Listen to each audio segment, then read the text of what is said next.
A wild and strategic race ran at Daytona last week put Tyler Justice atop the standings headed to the Diamond in the Desert this evening.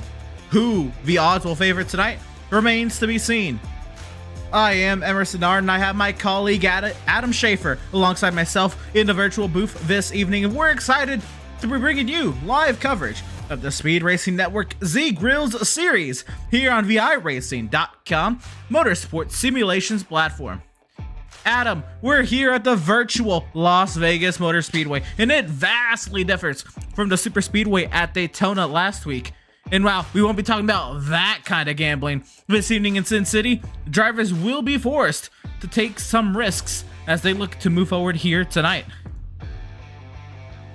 Absolutely, Emerson. It's going to be an exciting race. I was in the Fiver Truck Series race on Tuesday at Vegas, and there were definitely more cautions than I think at Daytona. It's another track where you're kind of pedal to the metal of the whole race, but at the same time, it's a mile shorter than Daytona, and so tire wear becomes more of an issue, and it's a lot easier to end up sliding into someone causing a wreck. And if it's anything like the Truck Series on Tuesday, there might be some drama tonight on the track. Absolutely. We saw it even last night in the Glitch Truck Series. While Dean Brummett was able to go back-to-back, from there on, it was a much more chaotic race we had in the Glitch Truck Series at Las Vegas than we did at Daytona. Now, last time out in Daytona for the Z Grills series, it was a very conservative race. And what I mean by that is literally these drivers were conserving fuel all race long. The timing of the cautions just fell into weird places where we had 3 cautions that spanned a total of 9 laps last week. It brought out a lot of intriguing strategy, and it came down to a lot of teamwork, but a lot of drivers having to be, playing with the gas pedal and not being able to utilize the full throttle capabilities they would normally have at Daytona. And out tonight, this is a proper mile and a half, and with these Z Grills series cars, these drivers will have to lift up off the pedal in the corner. 650 horsepower will not turn that easily on this 24-degree banked D-shaped oval here in Vegas. It's going to be a different type of racing. I know we saw very similar racing past 2 weeks in the Truck Series, but tonight will be proper tire wear, drivers having to search for grip, search for opportunities to overtake, set passes up, as opposed to pack racing we saw the past couple nights. Yeah, we got a beautiful shot there of the track on the broadcast right now. Yeah, the sort of optimal line on this track, if you're going to try to keep it wide open, is to kind of use your momentum to come from the outside and swing down. At least that's what I was finding in the trucks. And so you have to be using up a lot of the track to stay wide open.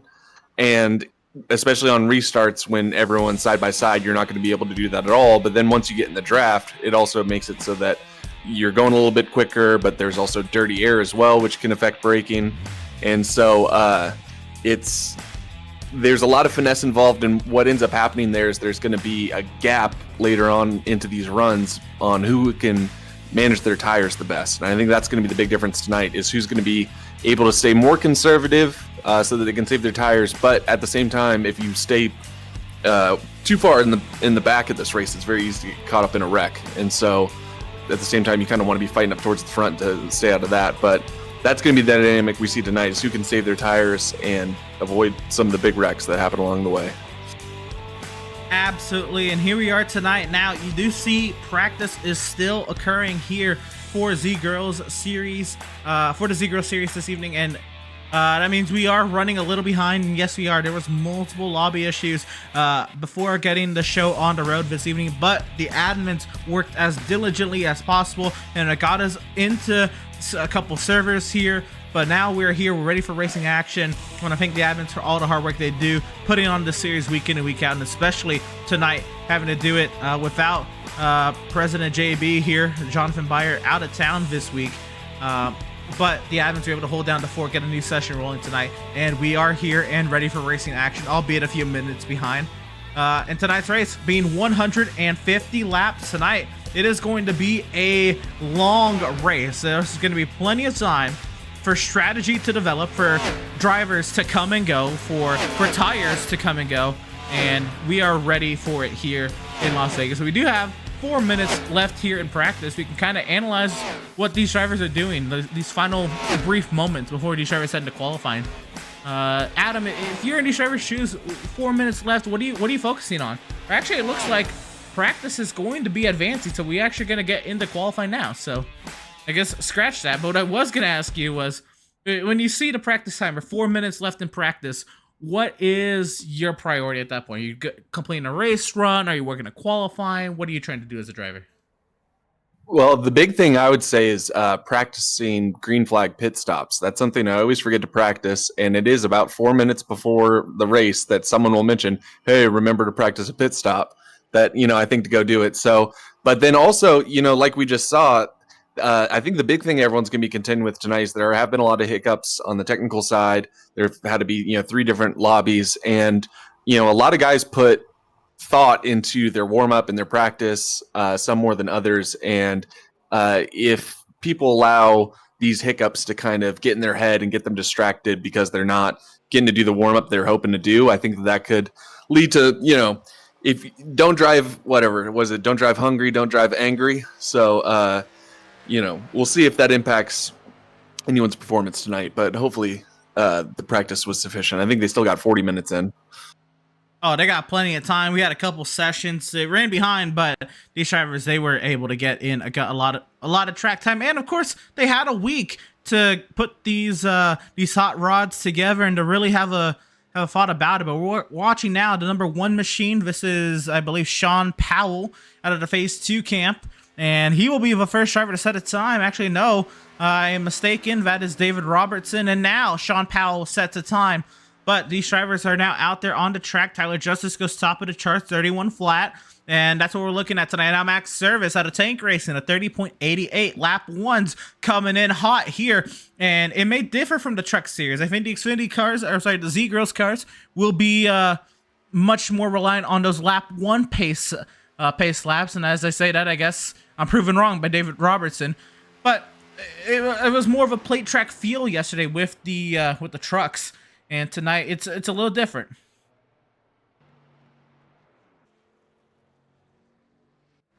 Now we got Drew Ballesteros here in the 54 machine. I think Phoenix Virtual Racing. Ballesteros, where will he place that number 54?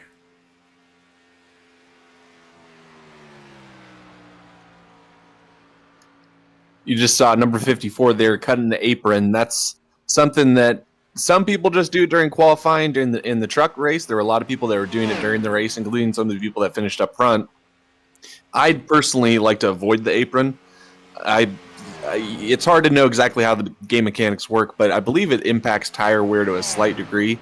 But really, it's getting back up off that apron in the race can be a little bit difficult. But as you see there in a qualifying run, that couldn't have been better timed. That can happen either in qualifying or that happened multiple times in the race this last Tuesday. Hey, but know what? He still put it up there 5th quickest despite spinning across the line. Props there. We're in Las Vegas. That's the gamble. Run the apron when you're there. You go.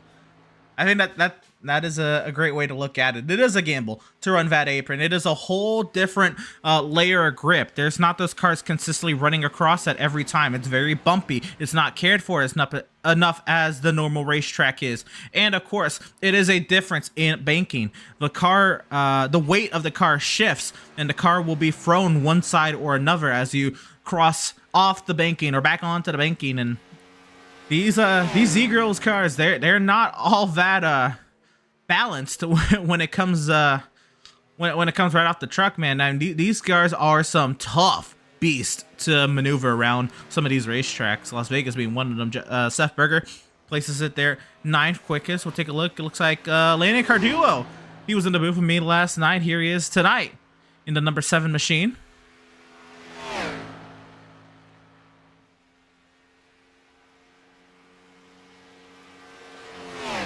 That's the Anderson Motor Group number 7 machine.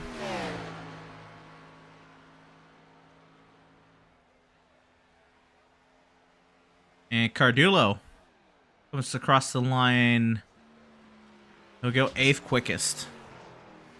Catch up with Nathan De La Rosa. The 66 machine out of Jonathan Bayer Racing.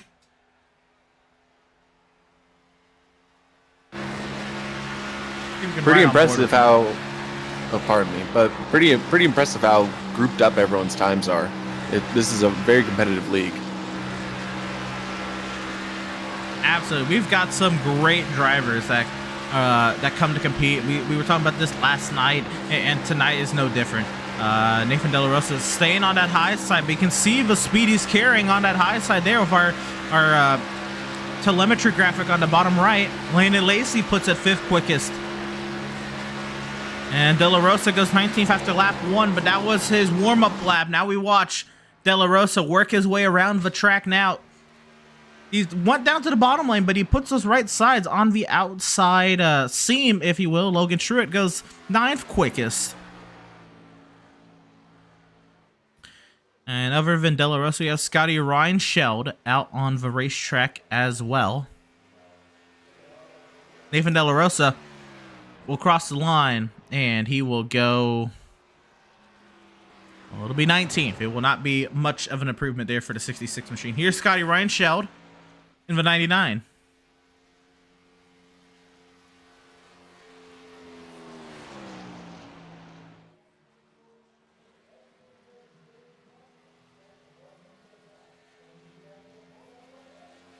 Reinscheld getting all he can off that corner. And that'll do it for the 99. He'll go 13th.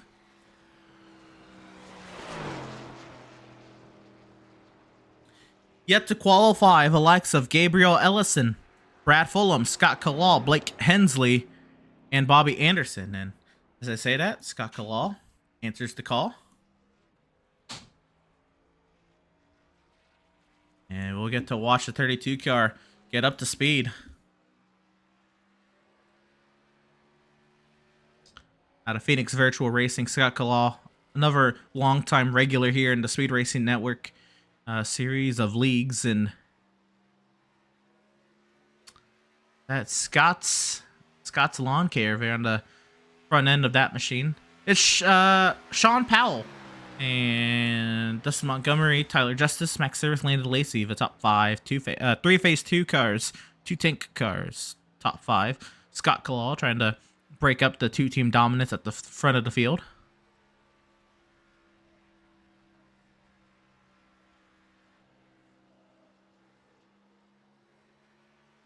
Really love the paint job on that 32. It's one of my favorite parts about these Speed Racing Network leagues is you get a lot of great local sponsors and people putting quite a bit of time making sure that they can, take that company and give them a cool looking car to race as an advertisement. And I think they did a good job here.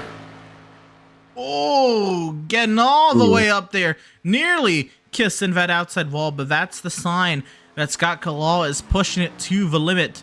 The Canadian now goes from top to bottom, bottom to top, and once again, and to the start-finish line for the 32 machine. Kalal, 12th quickest, will join Gabriel Ellison on lap 2 now.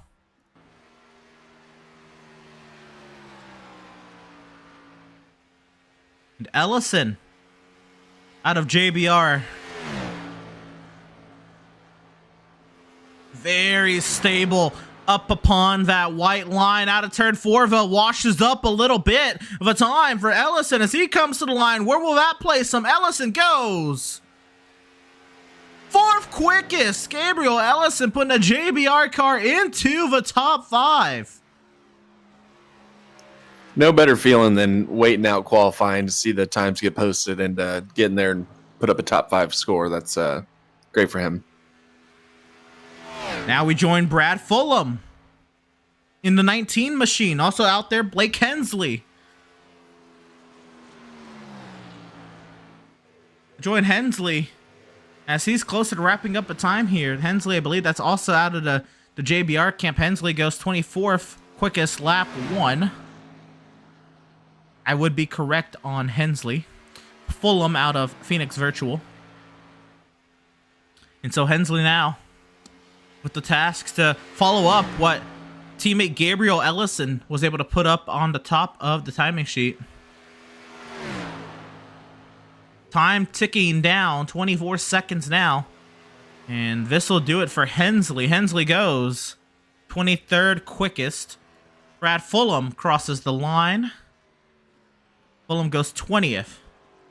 And that will do it for the qualification time trials this evening. And so that means it is 3 Phase 2 chassis works cars up front of the field. Powell, Montgomery, Justice. JBR, represented by Gabriel Ellison, Tank Racing with Max Service. And I guess while we're at it, why don't we just go ahead and get down to it, start bringing up the starting grid with our starting grid. Here we go. We'll be able to walk you through our starting lineup. Sean Powell, Dustin Montgomery, the top 2 to front row. The drivers will be leading us to the green. Row 2, it'll be Tyler Justice and Gabriel Ellison. Row 3, it'll be Max Service and Landon Lacey. Row 4, Drew Ballesteros, Adrian Schumacher. And rounding out the top 10, Jackson Wade and Logan Truitt. Adam, take us to the next 10. All right, we got Landon Ciardillo. Sorry, the graphic jumped on me. Paul Bliss, Scott Kalal, Seth Berger, Scotty Reinchild, Jesse Nakula, Kristen Swinson, David Robertson, Kyle Ryan, and Brad Fulham, and then Brandon Burkhardt, James Harris. Yeah, Burkhardt Harris starting 21st and 22nd. 23rd will find the 66 of Nathan De La Rosa. Blake Hensley starts in 24th. Row 13, it'll be the 51 of Seth Reed. The 38 of John Holiday starts 26th. And rounding out our 28 car field this evening, Bradley Brandon and Bobby Anderson. And that is the field that is getting ready to do battle tonight here at Las Vegas, in the Las Vegas Motor Speedway. Of course, the Diamond in the Desert. I want to thank you all for tuning in and joining us this evening for some Speed Racing Network Z Grills Series action. Of course, got to give a shout out to our partners here at Speed Racing Network. Of course, all of the main series sponsors, Fiverr, Glitch, and Z Grills. Admin Box, of course, that's the logo you see up in the top right. Use code SRN-BOX for 10% off of your Admin Box purchases. Butt Kicker, of course, our commercial that we are able to play throughout these races. Butt Kicker, a great partner here at Speed Racing Network. EPI, of course, sponsoring our Victory Lane and Select Blinds, our rec replays, our incident replays this evening. It's a beautiful night to be here in virtual Las Vegas, Nevada. These drivers are getting ready to do battle here in the desert.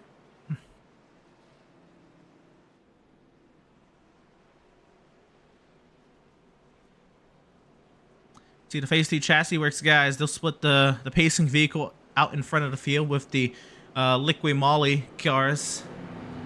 Max Service bringing the bright purple blue machine. We saw Balliet run the same livery last night on the glitch trucks. And did Landon Lacey fail the grid? Or is he just not lined up? No, there's Lacey. He's just a little ways back in that 22 machine. But here we go. Our first mile and a half on the season. 150 laps. A stage break at lap 40. Phase 2 chassis works off to a great start before we even get started. The field of 24 650 horsepower, 3,400 pound beasts about to roar to life here at Las Vegas. Sean Powell will lead us to the green.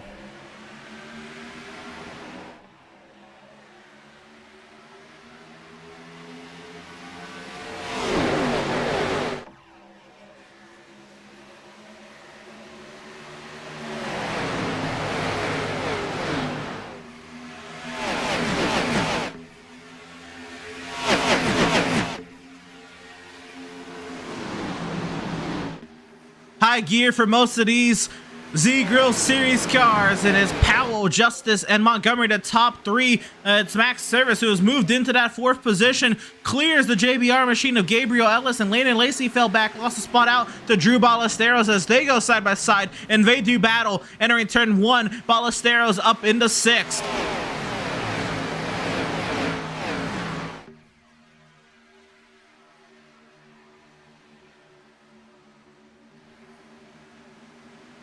Watching Justice searching for a little bit of clean air to the nose of that machine as he looks high on teammate Sean Powell. But these three looking to maybe work together early here. We'll find our way back. Here's a side-by-side battle. We have Cardulo and Jackson Wade going toe-to-toe. Wade misses the entry into corner. Cardulo now will get around the outside. Cardulo clears into 10th.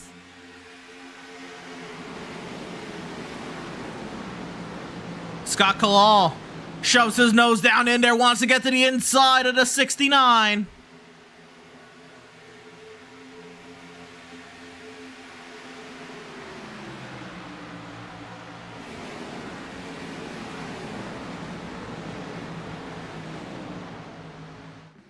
Side by side at the front of the field, Powell loses a little momentum, and Tyler Justice now wants to surge to the race lead. Side by side as they enter turn 3. Shortest way around goes to Powell, but the momentum of the banking will go to Justice, and Tyler Justice will clear to the race lead here in Vegas.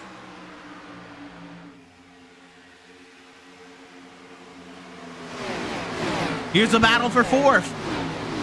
Ellison around the outside of Max Service, and Ballesteros will follow suit.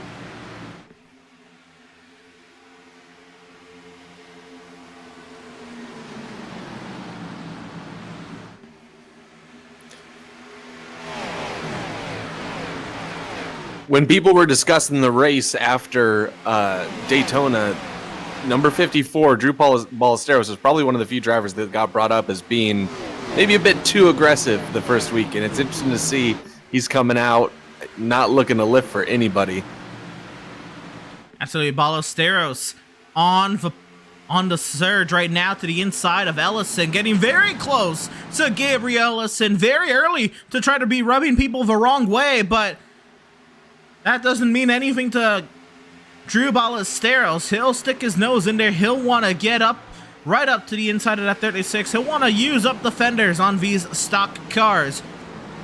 Dustin Montgomery now clears Sean Powell to 2nd position. And now pole sitter Sean Powell falls back to 3rd. I'm surprised to see these teammates up front battling each other the way they are. Really, I feel like that's where you're going to lose time, not just from being kind of in each other's way to not run a proper line.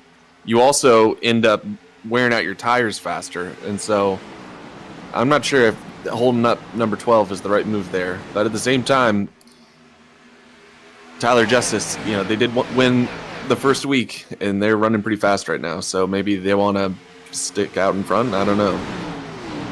Absolutely. There's some exciting racing, though. Absolutely. Great show these guys are putting on. Tyler Justice, of course, coming into today's race as the point leader, as last week's winner.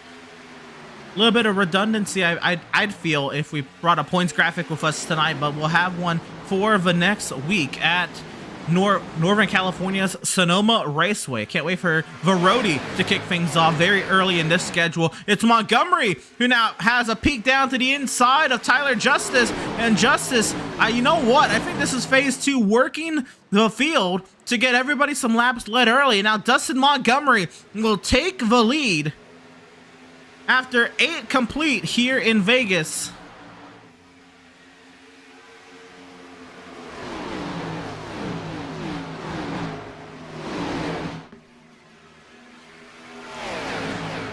Yeah, it's interesting if that is the strategy of trying to get those points for everyone to get a lap led.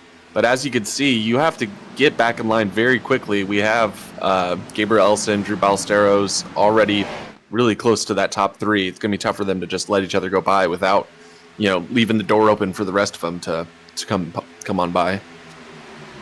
And these boys back here, they were packed up. We're talking Seth Berger, Seth Reed, Kalal, and looks like it's that Kyle Ryan.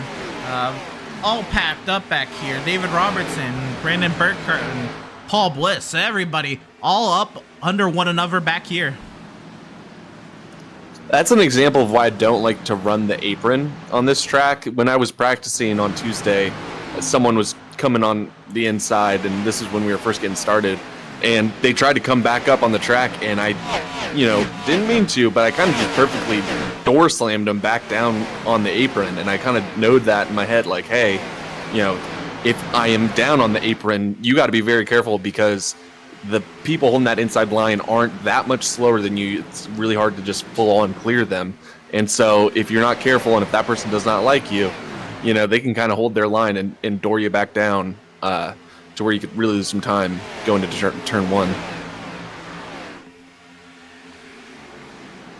Tank Racing teammates, Max Service, Landon Lacey, go into battle. Lacey around the outside. Lacey, I think he was one of those drivers who ran the truck race yesterday. And so Lacey pulling double duty this week. In that number 22 machine this time around.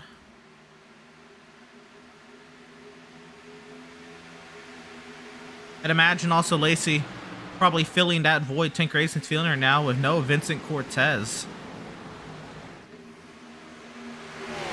Cardullo. I like what Cardullo's doing there. He was up there. He was searching. Maybe unintentionally, but he was way up in the marbles. He was trying to run that Larson line, if you will. Get all the way up there, see if there's any grip up there. And at least at the moment, did not find anything. But Cardullo, not afraid to go out of his comfort zone. And that is the sign. And that really is the difference between good drivers and great drivers. Good drivers will be able to run the line over and over again, hit their marks over and over again. Great drivers that wants to make their own line. Yeah, especially right now, 15 laps into a 150 lap race. Now's the time to be checking out what lines are working for you. And, you know, as we see 54 and 22 battling side by side, you know, 135 laps isn't the time necessarily to be making moves like this, in my opinion. We'll see if both these drivers make it to the checkered flag. But at the same time, it makes for exciting racing. People want that stage victory. They want to make their way up to the front. Yeah, Landon Lacey able to make a power move there on Drew Ballesteros. Ballesteros surged into the top 5 for a moment, now fell out of the top 5. On board with Lacey, looking at that gap now that deficit he has to Gabriel Ellison, nearly 9/10 of a second. I'm sorry, 8/10 of a second, I'd say, between Ellison and Lacey, between the top 4 and the rest. Lacey, Ballesteros, Service, and Schumacher, 3 tank cars, and Drew Ballesteros out of Phoenix Virtual Racing, trying to link up here and get going. Once again, the sim not doing any favors for Adrian Schumacher, who shows up in the proper number, and I believe has been assigned car number 0 in the league, but I don't know if the sim just is not recognizing number 0. Has Schumacher scored as number 4 tonight?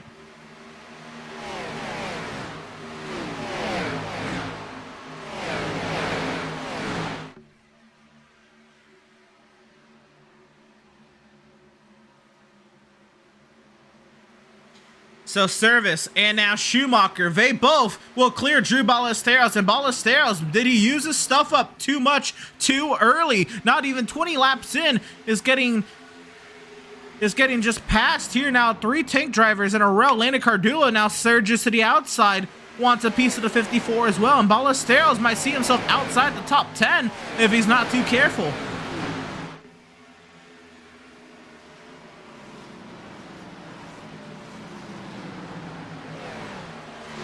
The longer the race goes on, the better that outside groove gets. And so see some drivers trying to explore that early, but I think for now, hugging the inside is still the winning line.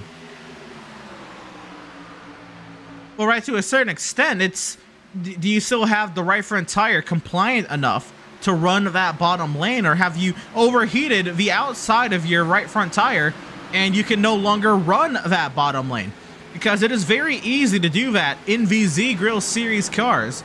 Right front tire health and life is at a premium anytime you mention this car on a, well, even on play track. Let's say on a non-play track, but even at play tracks, tire life was at a premium for these guys as well. Yeah, and for that reason, when you're side by side like this, the game of chicken, the guy on the inside line is going to want to lift before the person on the outside, and so. As the time goes on, especially when your tires get even worse and it gets harder to keep your speed up on that inside line, the outside just gets more and more attractive. You saw Scotty Ryan shelled in the 99, nearly wash up. Oh, we got a car around us, Landon Cardulo! Sliding across the grass and into the pit lane. The number 7 machine of Landon Cardulo. Lucky number 7 at Las Vegas. Keeps it off the wall. And he'll just need a fresh set of Goodyear tires, and he'll be back out. But you can't be happy about that. Let's see what caused it. And we'll see here the replay. Just minor contact there with Drew Ballesteros washing up. And now a caution comes out in the middle of this replay. We have a crash on the track. Paul Bliss, Nathan De La Rosa, and Scott Kalaw involved. David Robertson involved. David Robertson, what happened? And we'll get a replay of it. And here we go, off of turn 2, Scott Kalaw gets the wall, and they all come together at the end of the straightaway. There you see the 85 there, Paul Bliss, nowhere to go. Oh no, nowhere for Nathan De La Rosa to go. My goodness. And then there were more crashing on the front straightaway. It was 2 separate accidents. Oh my goodness.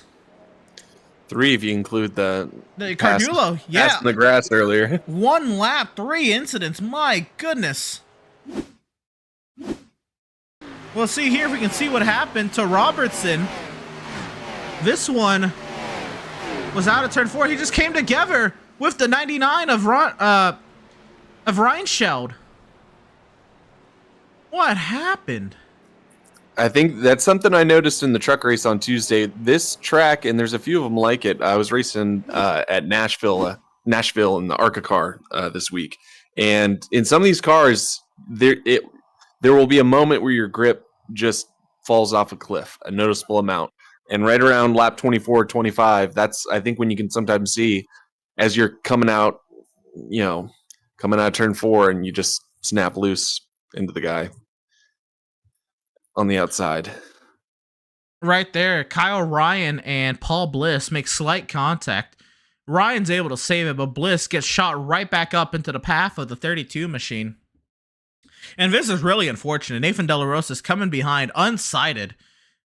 Shoots down to the inside, and both of these cars wash down the racetrack. It's Kalaw into the path of the 66. Goodness gracious. And then back here off of turn 4, the caution has since come out. In the 46 of Robertson, he is full gas trying to get that position. And just washes up into the 99. The 99, not all the way there to the long corner exit, but big time impacts there. And the 31 of Hensley somehow dashes it into the grass and barely misses making contact there with the 99 of Reinscheld.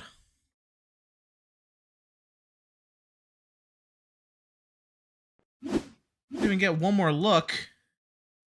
Oh, and some words are being exchanged on the driver radio right now.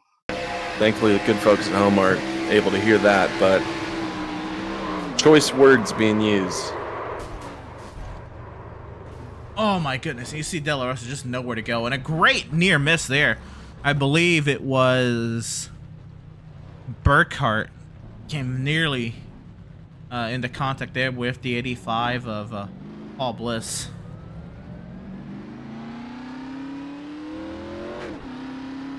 See if we can get that look for Scott Kalaw.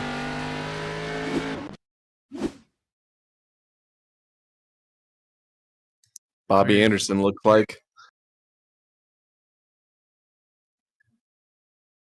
Got a little close there. Here we go.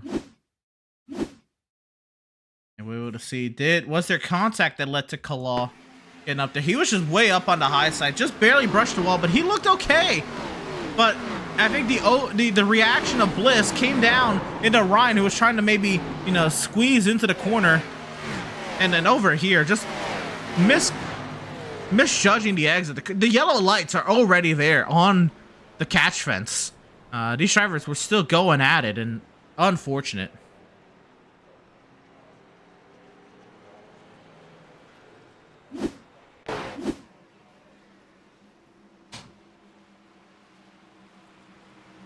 Oh, and we got the restart, but there was a large crash on the restart And so, well, he didn't miss much because we're going to come right back into an incident.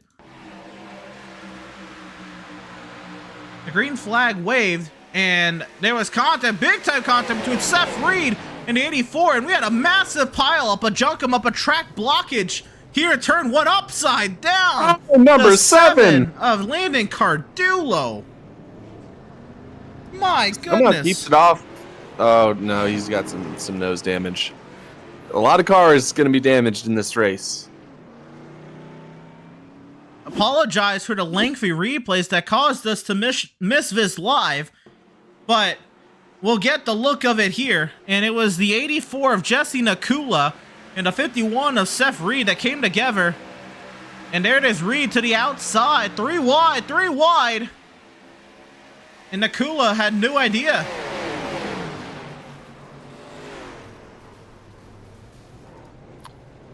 Cold tires, dirty air, and just a lack of willingness of people to lift. Kind of like what we were seeing in the caution just before this restart. What happens when some people wreck and it doesn't cause a caution, the people that are behind them all are playing a game of chicken on who's going to lift and who's not. And sometimes you can get lucky and just, power through and passing people before the caution comes out. But as we're seeing tonight, just, a lot of unnecessary wrecks happening from people being extremely aggressive on lap 28. Seth Reed outside. Aggressive move, but 84 came up on the 51. And you see drivers coming to a stop there, the 69, the 13, the 46, all able to miss it there. Goodness gracious.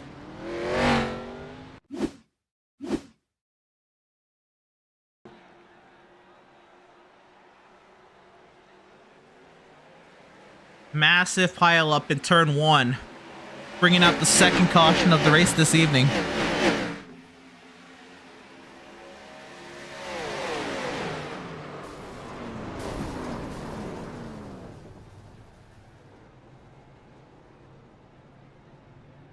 My goodness. Yeah, they say what happens in Vegas stays in Vegas, but I have a feeling that a lot of the bad feelings tonight are going to carry into the weeks ahead in this. We're just at week 2 of this series, so setting up a lot of drama to come. I think this is going to be a telling angle here. Now, Seth Reed, he was to the outside of the 84. Maybe he could have gone a little higher to the outside wall, but they make contact. They come together there, and then this is where things really come about. A 51 of Reed gets shot down across the track. Nowhere for the 10 or the 89 of Kyle Ryan or Christian Swenson to go. And then the 84 hits the wall. Nearly a miss there for the 8. Clobbers the 19 and then the 7. And looks like that's the... can't even tell what number that is in the blue machine. Looks like 77, but that's not the 77 of earlier. Maybe the 11. And then the rest of them came to a stop. Looked like maybe a 6-7 car incident. And there's the 7 of Cardulo that went around. It went upside down.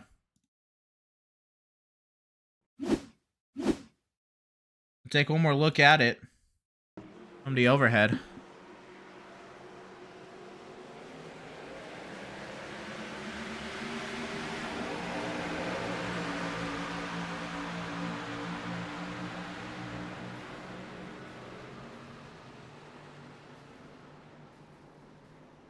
Yeah, the 38, the 11, the 19, the 7.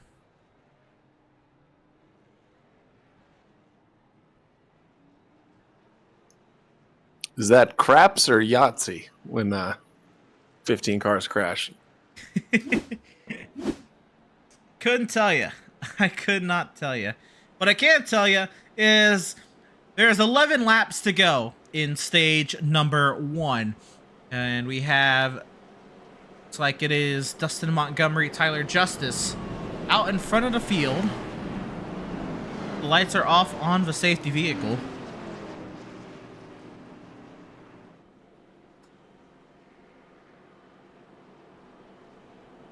And looks like we have about 22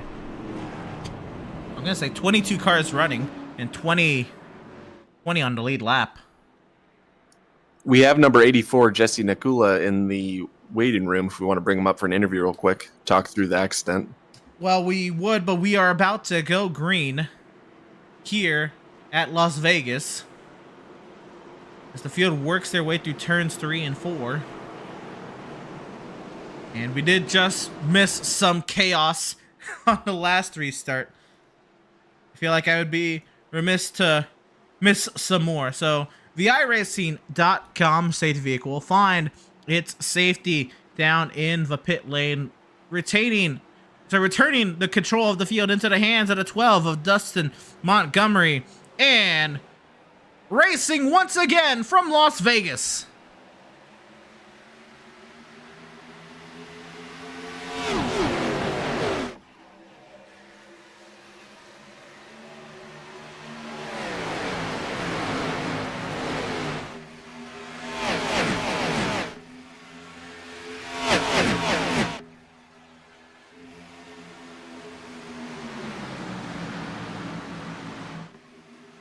Double wide now, this for second, this for fourth, between Powell, Justice, Lacey, and Ellison, going toe-to-toe.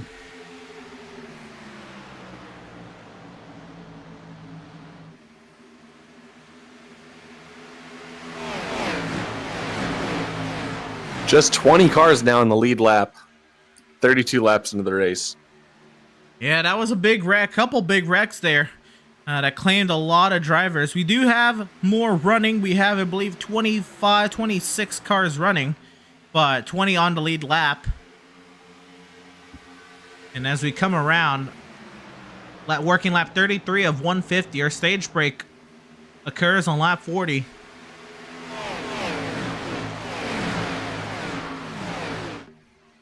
What's going to become another factor tonight is lap traffic.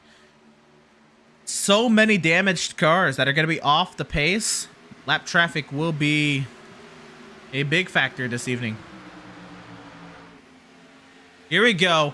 We have, looks like this is Logan Truitt, Adrian Schumacher, Seth Berger, Blake Hensley, Drew Ballesteros, and Brandon Burkhardt dueling it out, and Schumacher is loose. He is now dropping back to the center of the pack. A loose spots to the 35 and the 31, the 54, the 77 gets a bump from the 69. He'll lose 2 more spots, maybe 3. Adrian Schumacher in trouble, losing about 4 or 5 spots, maybe 6 in 1 lap. Jackson Wade with a beautifully executed punt. That's if there's any time to do it, it's right then. Nudge him up the track. Certainly don't break your momentum, but Adrian Schumacher getting the worst end of that. Keeps the car going. I guess that is one plus of it, but now these guys trying to pack up a little bit. Hensley and Truitt, teammates at JBR.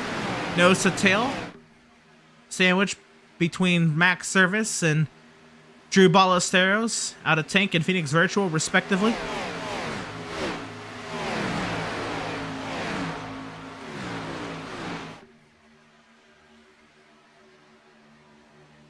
Now Hensley going at it with the 81 of Max Service. A stage break is coming in 4 laps time. How hard do you fight this?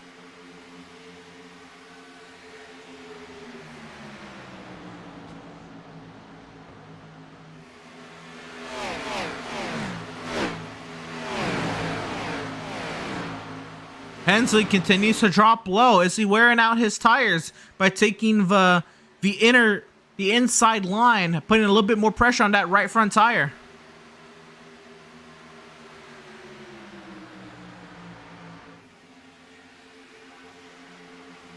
Service clears Hensley again. Now it's Truitt, Ballesteros for the 8th position. This right around that battle for the top 10. The top 10 get stage points at the completion of lap 40.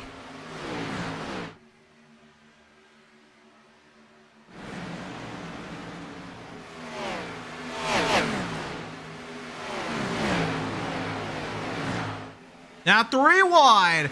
Potentially Seth Berger wants a piece of the action. 2 laps to go in stage 1.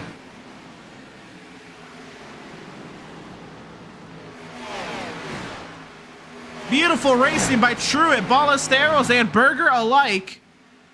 Berger slots in behind Ballesteros.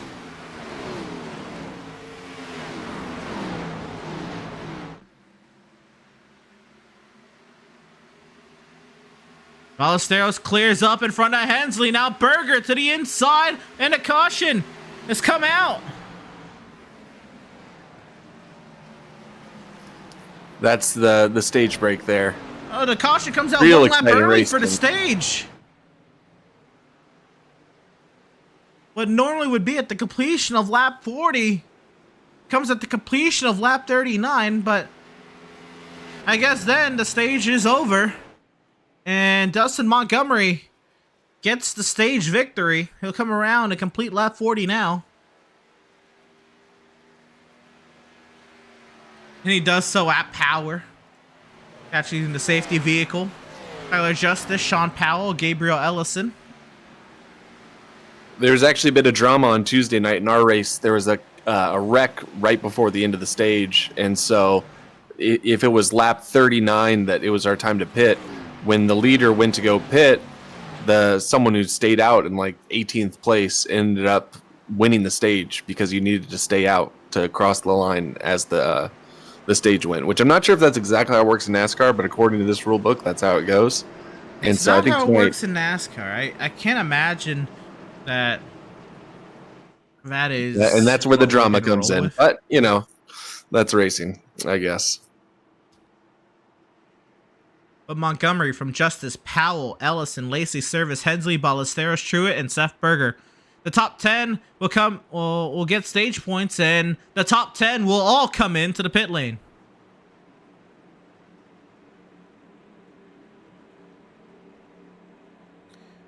These drivers coming to the attention of their crews. It's not the first time they've hit the pit lane, and certainly not the first time for those couple guys that are going to be passing by here.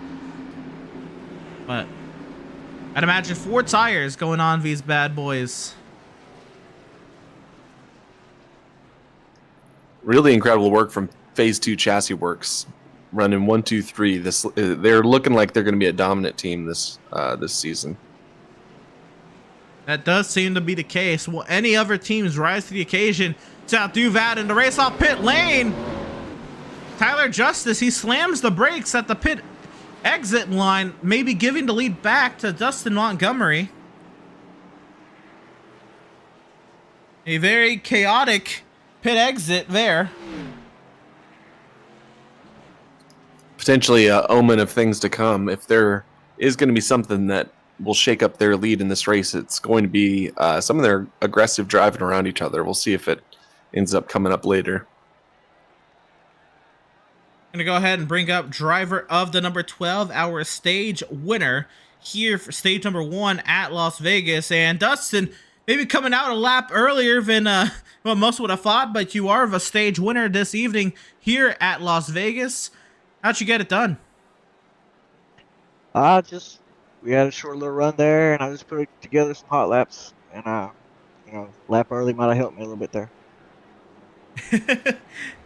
Now, we had the entire caution count at Daytona amount to 3, and that's what we're already at tonight here at Las Vegas. The intensity is definitely ramped up. Obviously, this is a little bit more of a difficult track, especially with these Z-Grill Series cars. But what are the conditions like out there for you? It seems like you and your team are very acclimatized to the setup, but what are you seeing out there maybe in a general aspect that is maybe causing these guys to get in a little bit more trouble? Well, I think it's going to settle down some now. I think not a lot of people had a lot of practice here, and the setup can be a little tricky. I think early on it can be a little free, but I think the balance overall is good, and I think you're going to see a tire game here from here on out.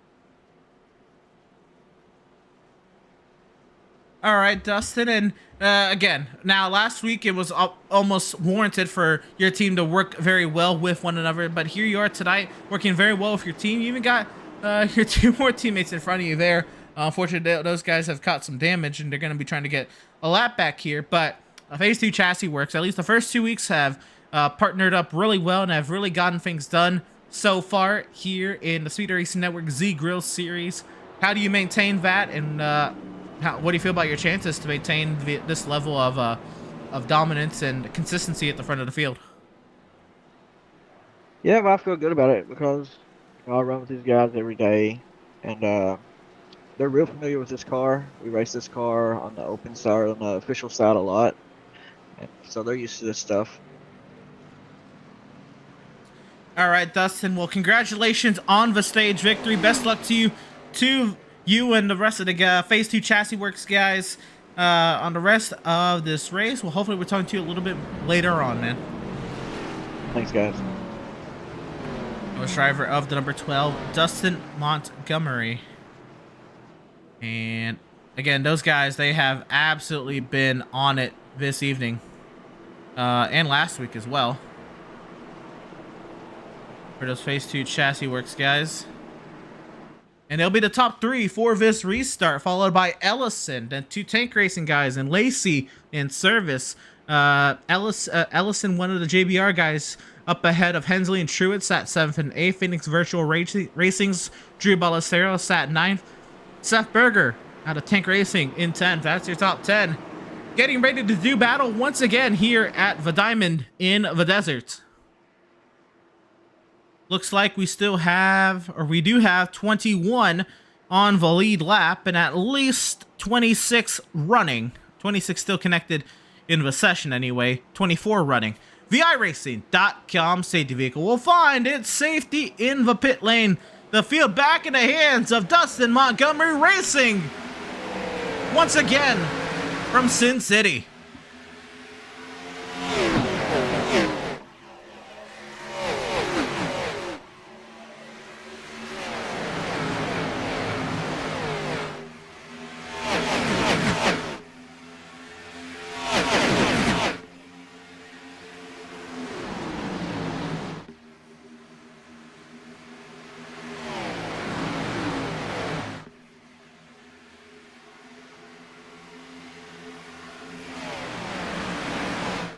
One lap complete off the restart. And it's all Dustin Montgomery opening up that gap now to Justice and Powell. Ellis and Lacey, they have all lined up there 2nd through 4th. Now it's Hensley to the outside of Max Service. Seth Berger coming to help out his Tank Racing teammate. Maybe Service to the inside. Now Berger drops down from top to the bottom to get to the inside of the 31 machine. Seth Berger's been making some very aggressive moves from this restart. I think he's already jumped up 3 spots. Yeah, Berger from 10th. He's already in 8th, trying to get 7th. Service washes up a little bit.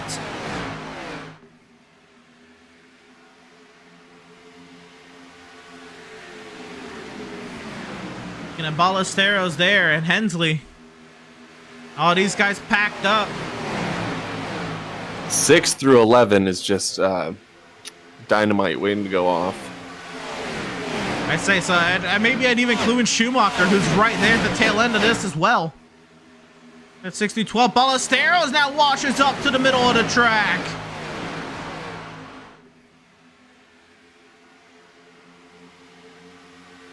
There you have Hensley, Truitt, Service, Berger, Burkhart, Ballesteros, and Schumacher, and they have closed the gap to Lacey, Powell, Ellison, and Justice. Now we have, looks like a 10, 11, 12 car pack, all over a second back of Dustin Montgomery.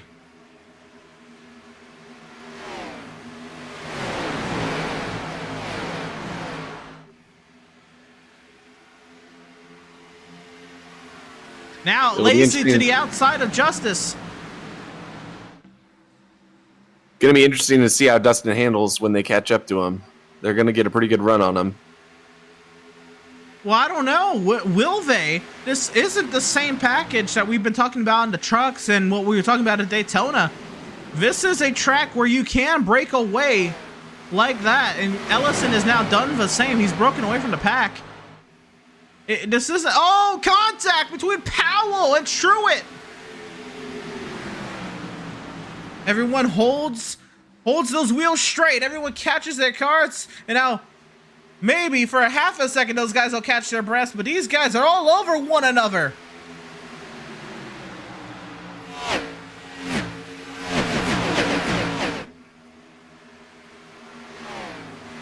Fantastic racing here from third on back.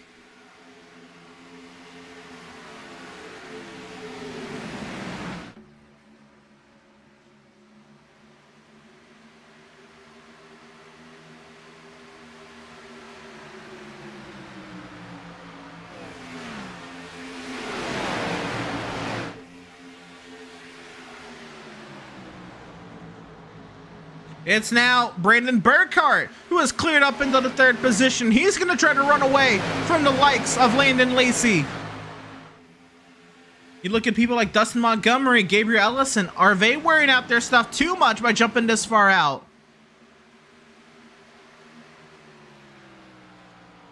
Montgomery now, he only has a half-second advantage over Ellison, but nearly a 1 3/4 second advantage over third.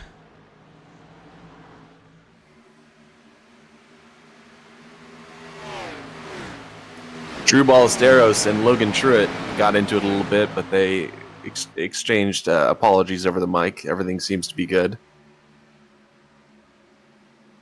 Like the camaraderie and the hard racing going on then amongst these drivers fighting for a spot in the top 5. Ballesteros and Hensley.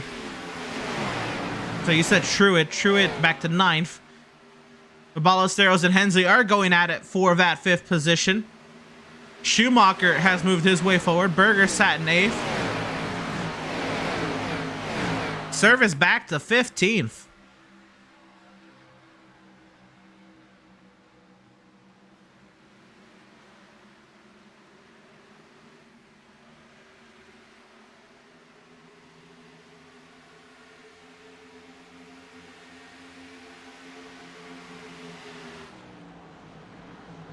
And so after Gabriel Ellison broke away from the field, Ellison did bring it down within half a second of Dustin Montgomery. He's now fallen back to 3/4 of a second.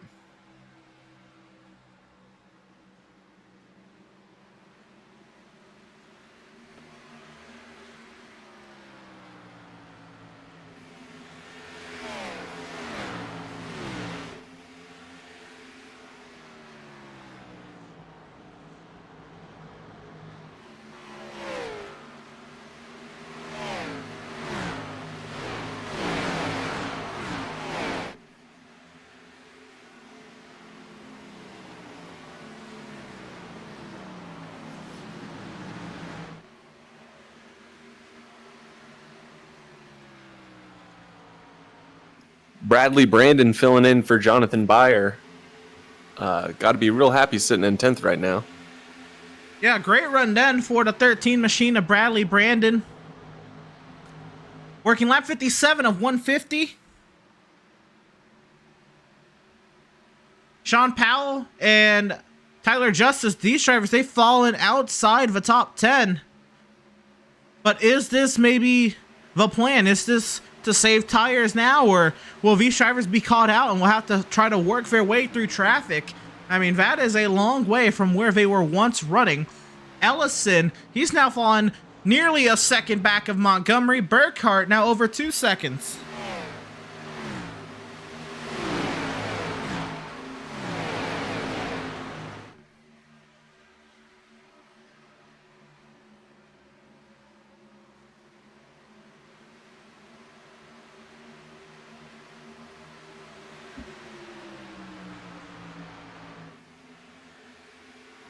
Side by side here, this is Lacey and Burkhart. Now Lacey trying to get back into that 3rd position. Ballesteros getting into the thick of it. Adrian Schumacher, Agent Zero, is storming his way through the pack. I like that.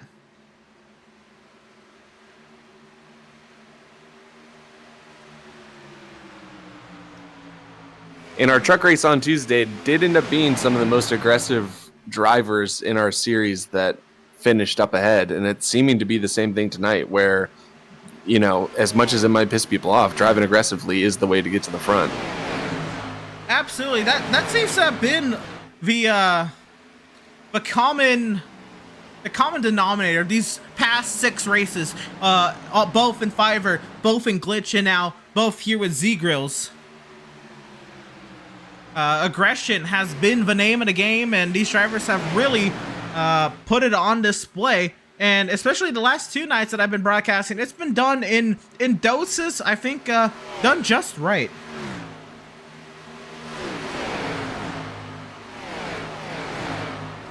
Schumacher making a move on Ballesteros. Didn't quite get the run he wanted. But he's going to stick it inside. He's not lifting.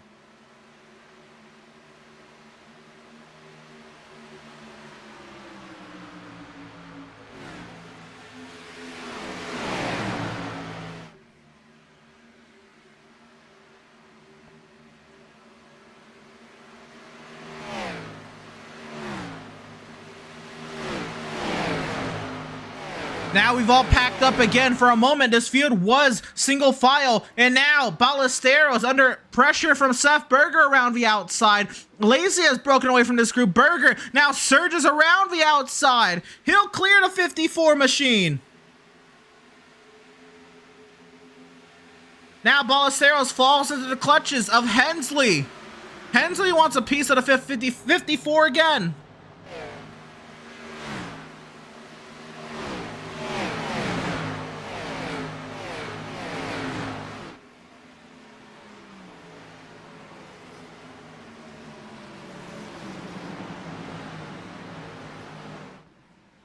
Nose to tail, those two now. Hensley piling on for pressure on the 54 to the outside now.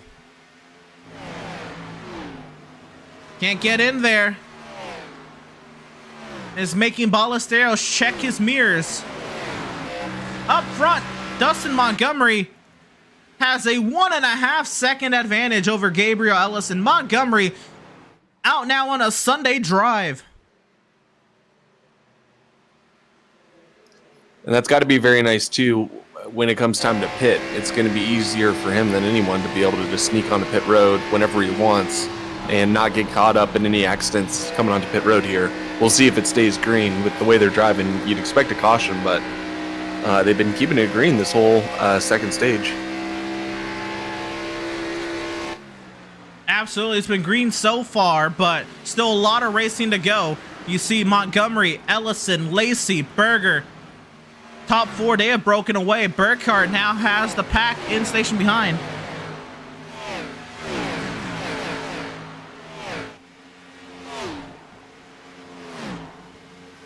In the trucks, we get about 35 laps on a tank before running out, and I think that's pretty similar to these cars.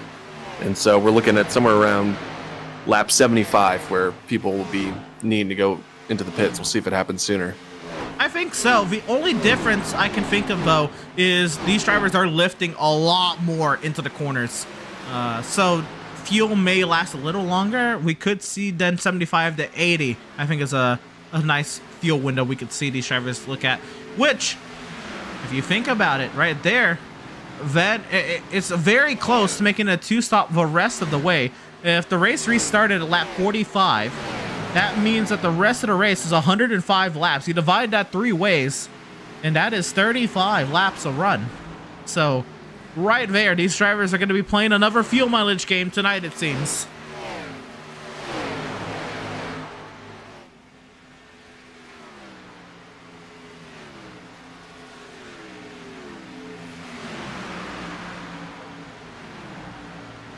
Now Ballesteros, he's finally cleared some pressure from the JBR duo behind. Now he wants to put on the pressure on the 8 car of Burkhardt.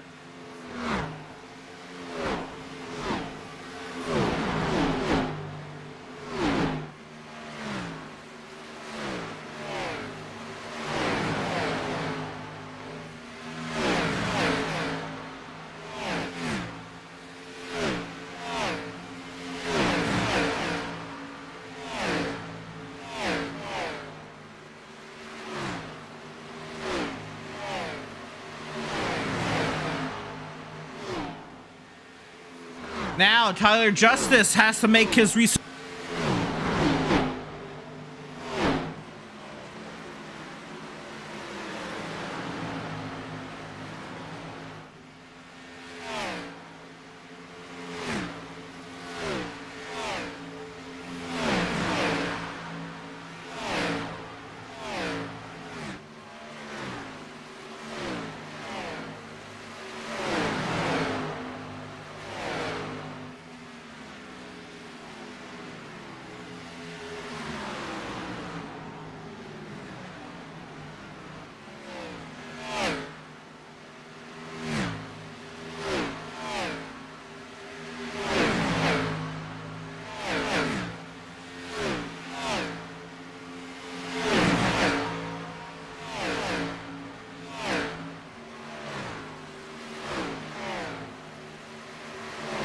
Now we're all packed up here. Ballesteros and Burkhardt going at it. Hensley clears back behind.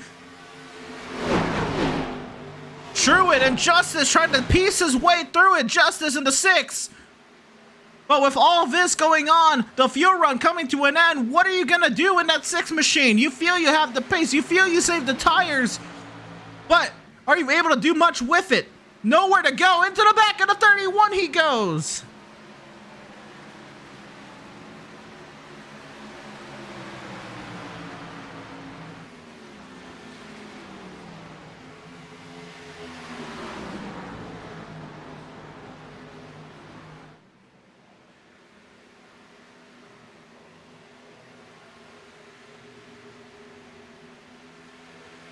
And now the 6 of Tyler Justice drops down to the inside of Hensley. He wanted a piece of the action once again.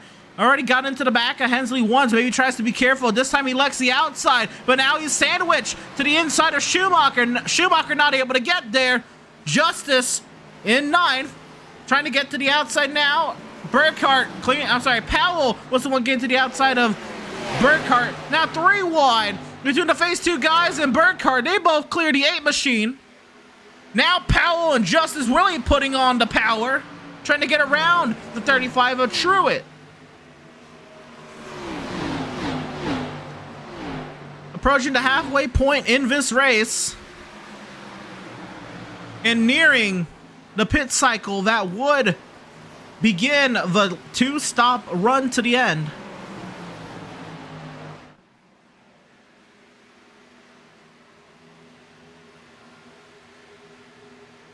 All of a sudden, you see the drivers of Powell and Justice surge forward. The tires they have saved. It has come to fruition now. Max Service, he was back in 15th, now up to 12th. Now he looks at the rest of the field. How does he pick his way through these guys? Now Brad Fulham, one of the lead lap drivers, he has found his way into the pit lane and looks like he has pounded the outside wall.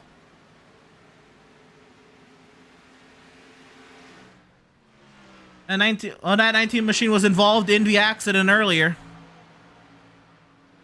Back up to Dustin Montgomery, a 2.5 second advantage. This 12 car is on rails.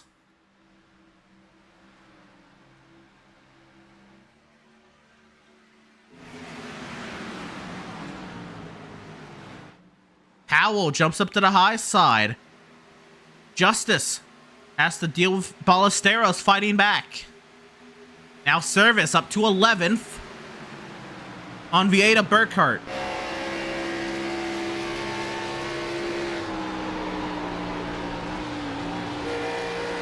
And you can see just how much you have to lift into the corner. Well over 20 miles an hour. The amount of speed you lose into the corner. And there's Ballesteros, Schumacher, and the JBR boys of Truitt and Hensley. They power by the 99 there of Reinschelt, 7 laps down. Ballesteros to the inside of Schumacher. The Schumacher surges forward.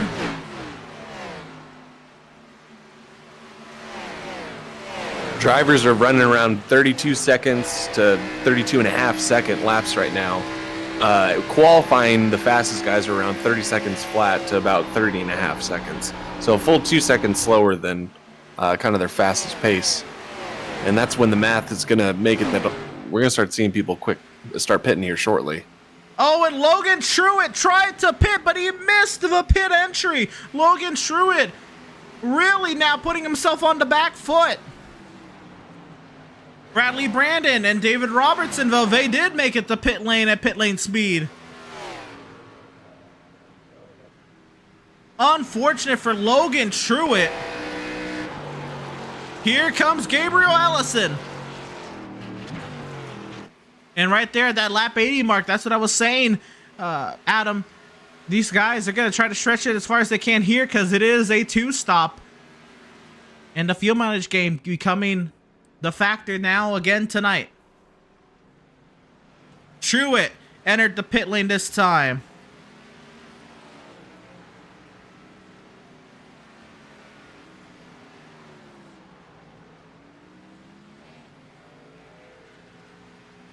Also on the pit lane this lap, Nathan De La Rosa. Dustin Montgomery stays out. Not worried all that much. Ellison trying the short pit, but still from 2.5 seconds back, Montgomery has a couple laps to answer. Lacey, when will he pit? Jackson Wade has made it to the pit lane.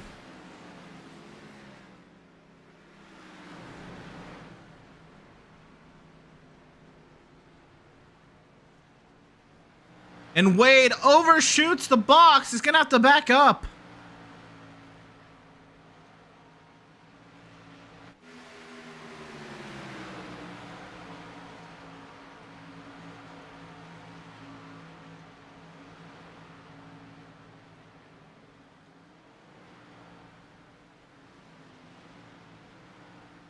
Find our way back to Ballesteros in service.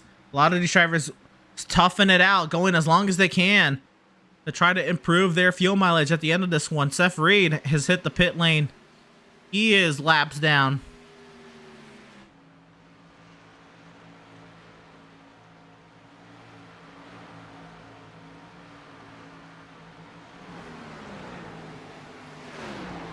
Service now on Ballesteros. That's a big move.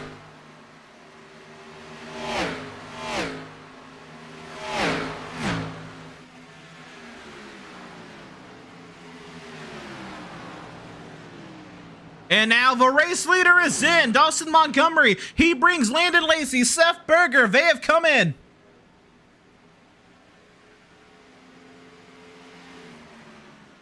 You're also talking at Drew Ballesteros coming in. Four of the front runners have made a pit lane this time. John Holiday has come in. James Harris.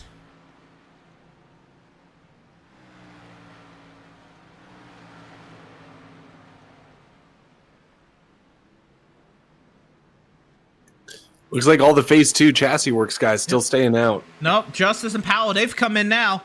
After their teammate Dustin Montgomery pitted last lap, now it's tank guys out in front. Schumacher and Service staying out. Here's Tyler Justice and Sean Powell. Two of those Phase 2 chassis works guys. They pitted a lap later than their teammate Montgomery.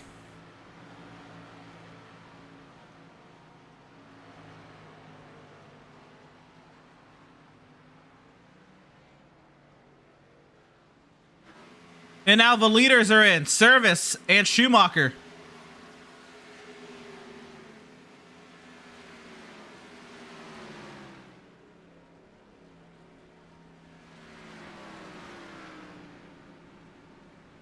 And you know what, Adam? Look at how this is going to cycle out. Gabriel Ellison is now the first driver who has pitted, and when he passes Schumacher in Service, this time by the pit exit, Gabriel Ellison has leapfrogged Dustin Montgomery for the race lead, and by a couple seconds at that.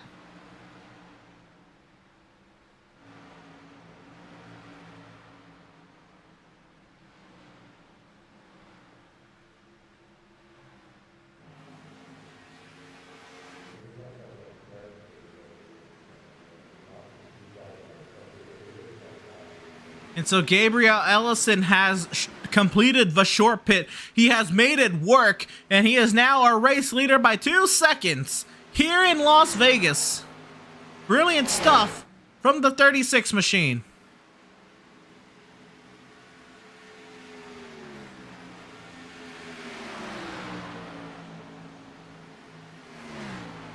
The Phase 2 team has been very strategy oriented so far, so I'm curious what their plan is, if they're trying to get back together or if they're all just trying to go as fast as possible and get to the front.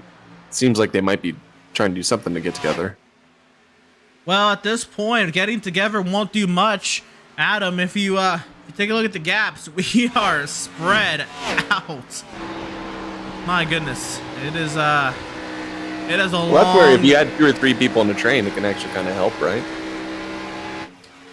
Not in these Xfinity cars, man. It is very, very difficult.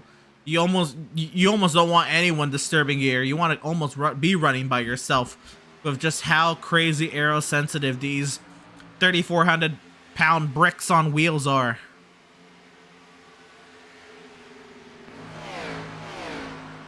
Now, the task for Dustin Montgomery is to chase down Gabriel Ellison, but how aggressive does he get to do that?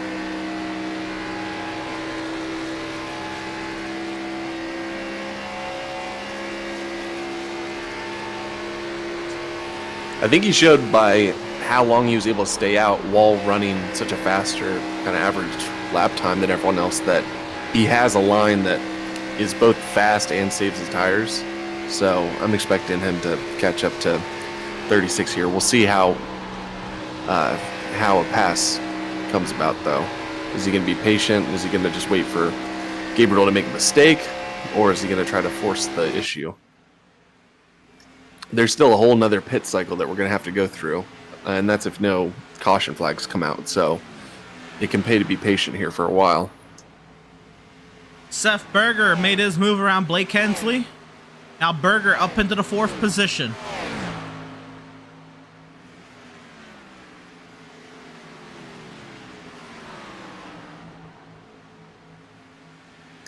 Our winner from Tuesday night, Mike Lipicki, he won on a fuel-saving play. He was able to stay out and got really lucky with the timing of that last caution and was able to stay out and pit at the caution when everyone else had already pitted and ended up cycling through and got the victory because of it. So, and I think he was one of the drivers that actually was full on lifting and going slower just to make sure that they could pit later on in the cycle. Yes, he was. So we'll see if people do a similar thing. Mike is a good friend of mine, and he had yet to win in Speed Racing Network. That was his first career win, and he's been here for seasons. Well, more on that later. We got a battle for the lead. It's Montgomery to the inside of Ellison, and he'll just rock it right on past as if he's standing still. That is the difference that 2-lap fresher tires makes here in these Z-Grill Series cars at 1.5 miles. Just past him like he's standing still. I mean, when you're going for, 5-10 laps with someone creeping up in your rearview mirror, it's hard to not have that impact you psychologically as they come up on you in a turn like that. And Montgomery seems to have all the confidence in the world, so he wasn't lifting. And just goes, kind of gets the inside right from Gabriel. I just think the tire grip is that immensely more important 2 laps later. It pays its dividends. These Z-Grill Series cars,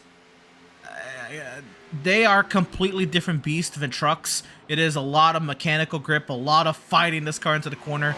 And if you can solve a wheel just right and save your stuff, you'll be fine. But you do have to saw it a little bit to get this car around these turns, and in turn it destroys these tires bit by bit, piece by piece, but surely it does.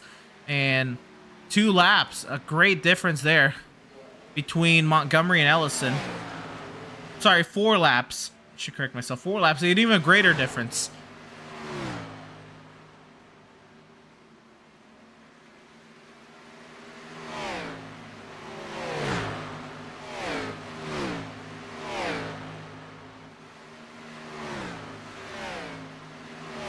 So we've gotten to the point now where it is a very spaced out race, and this has its pros and cons, right? This allows the drivers to focus on their own stuff. It allows the drivers to kind of get back to the drawing board and not feel immediate pressure from one another. But it's a night and day difference from what we had, the pack racing, essentially similar racing that we had with the truck series here, because of the restarts. And the second pit lane gets involved, because you're lifting 20-25 miles an hour into the corners, you get such a difference in speed with different tire grip, and these drivers stayed out at, pitted on different laps. Now we have what was a field compressed into 5 seconds is now a field spread out across 15 seconds.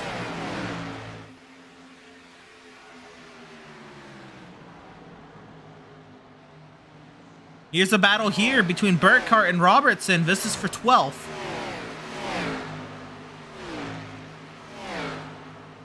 And Burkhart will make easy work of the 46.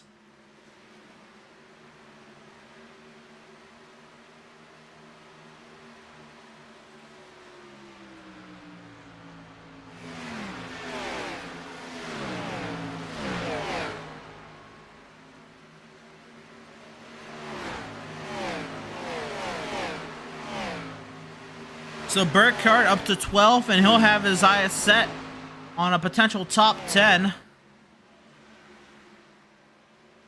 We look at Sean Powell working his way through some lap traffic of Seth Reed and Scott Kalal. And Montgomery, I mean, pulling away even more than what he was earlier. I mean, three seconds clear of Gabriel Ellison.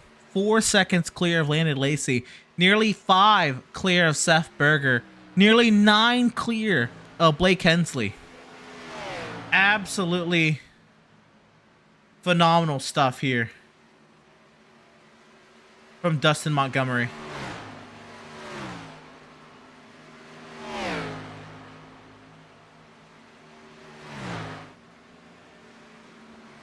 We have now crossed into the final third of the race. 50 laps to go here from Las Vegas.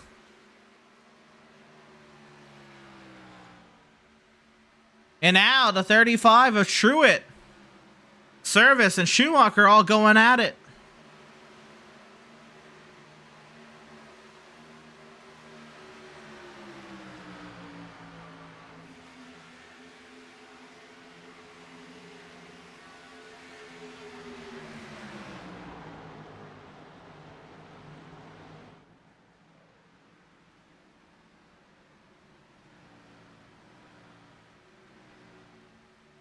You know, it's something else when you see these drivers and the talent level it takes to maneuver these cars. Because anyone can drive these cars fast, but to drive these cars fast and efficient and to do it for 150 laps, now that takes a different kind of talent. Anyone can hot lap this thing. But when you're talking about multiple pit stops, differing strategy, racecraft against other people, that's when you start to talk about, you know, good versus great drivers again. And people will boast time and time again here on the sim that these B cars, these NASCAR B cars, are so difficult to drive. Probably the hardest car of the National 3 Series. And it gets put on display here because I can guarantee you everybody in the top 10, top 15, or everyone here. No, nobody's a slouch. Almost everyone here has a higher rating than me, and I'm just at a 3K. But these guys here, this is a very competitive and competent field. And the minute differences in skill level get put on display in vast ways. Big canvas. They get essentially expanded here.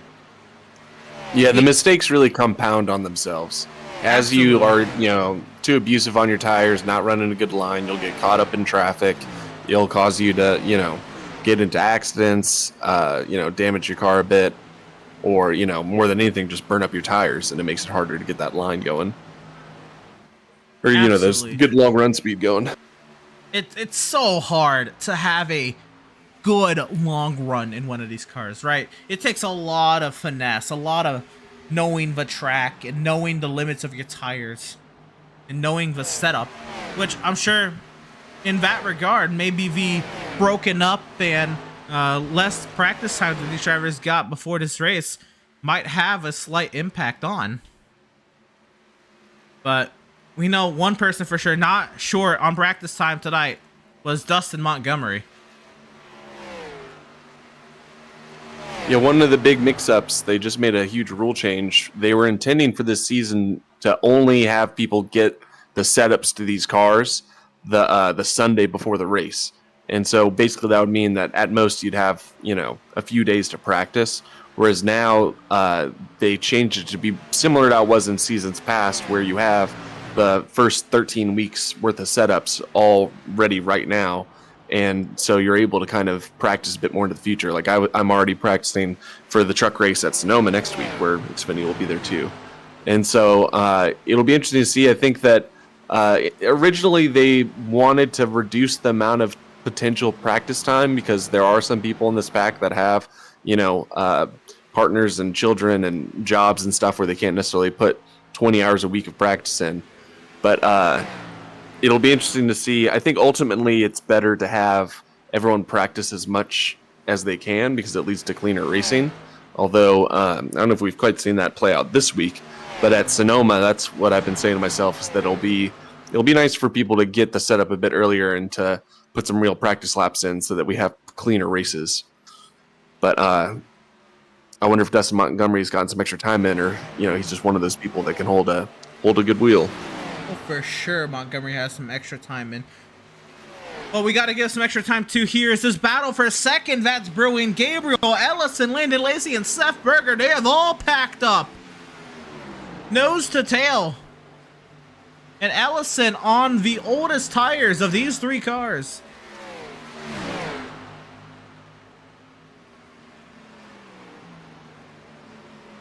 Berger and Landon Lacey, they both have 4-lap pressure tires, just like Montgomery. But we are way later in a run where, yes, the 22 and the 77 will have an advantage, but that advantage is not the same, and it clearly is not the same as the 12. But now, Lacey to the inside. Will he throttle up? Now with Ellison to the outside. 40 laps to go.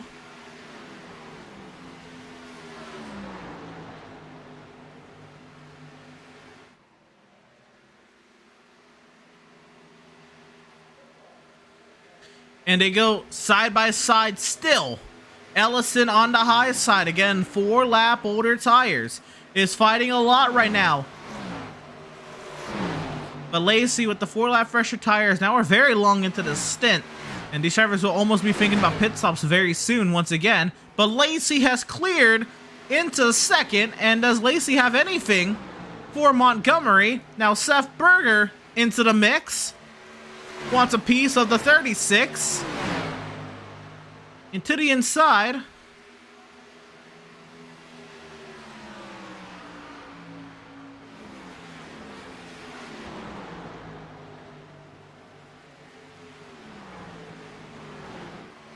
The 77 gets the 36. There's 38 laps left. As the lap counter clicks.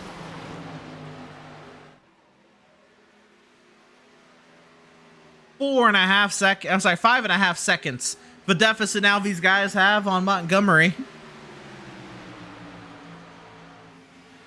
They are 3 seconds clear of the competition behind both Tyler Justice and Sean Powell.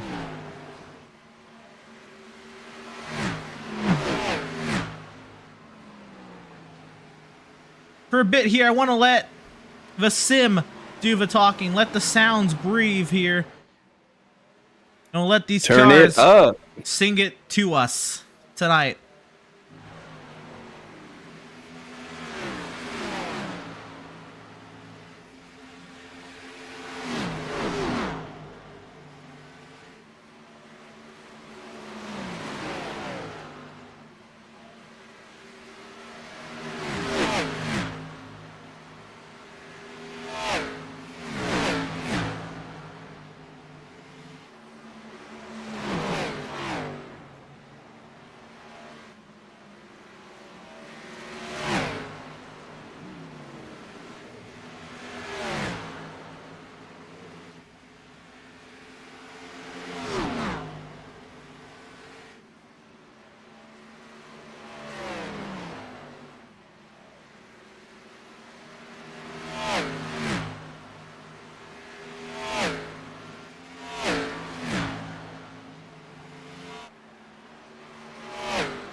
Well, as we try to do a little something nice and let the cars do a little bit more to talking tonight. Pit stops happen right then and there. Lacey, Truitt, Ballesteros, Justice, Robertson, and Brandon have all hit the pit lane. And pit lane is a busy place right now. Money stops, Adam.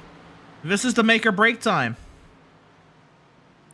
Especially with the chance of multiple green-white checkers, being able to stay out just a few laps longer can make a huge difference in where you end up finishing. We'll see. They've been running green, though, this far. Who knows if there'll be multiple green-white checkers, but certainly a possibility. The leader, Montgomery, is in. He brings in Seth Berger. Sean Powell, Tyler Justice still in the pits. Ballesteros, Brandon, Lacey. Now on their way out of the pits. There's your race leader.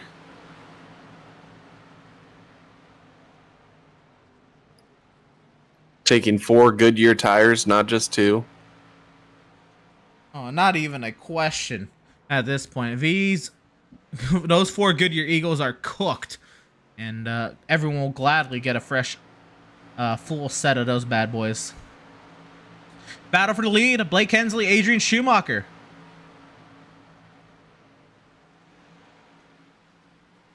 Schumacher around the outside. Can he get it done? He'll power up. Agent Zero making it to the front. Adrian Schumacher. There he will go, clearing the 31 of Blake Hensley. 32 laps to go. And just how long can Adrian Schumacher and the Zero Machine go?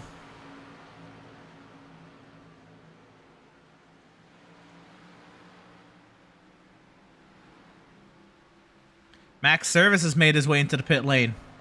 He stayed out with Adrian Schumacher last time, becoming a couple laps or so beforehand.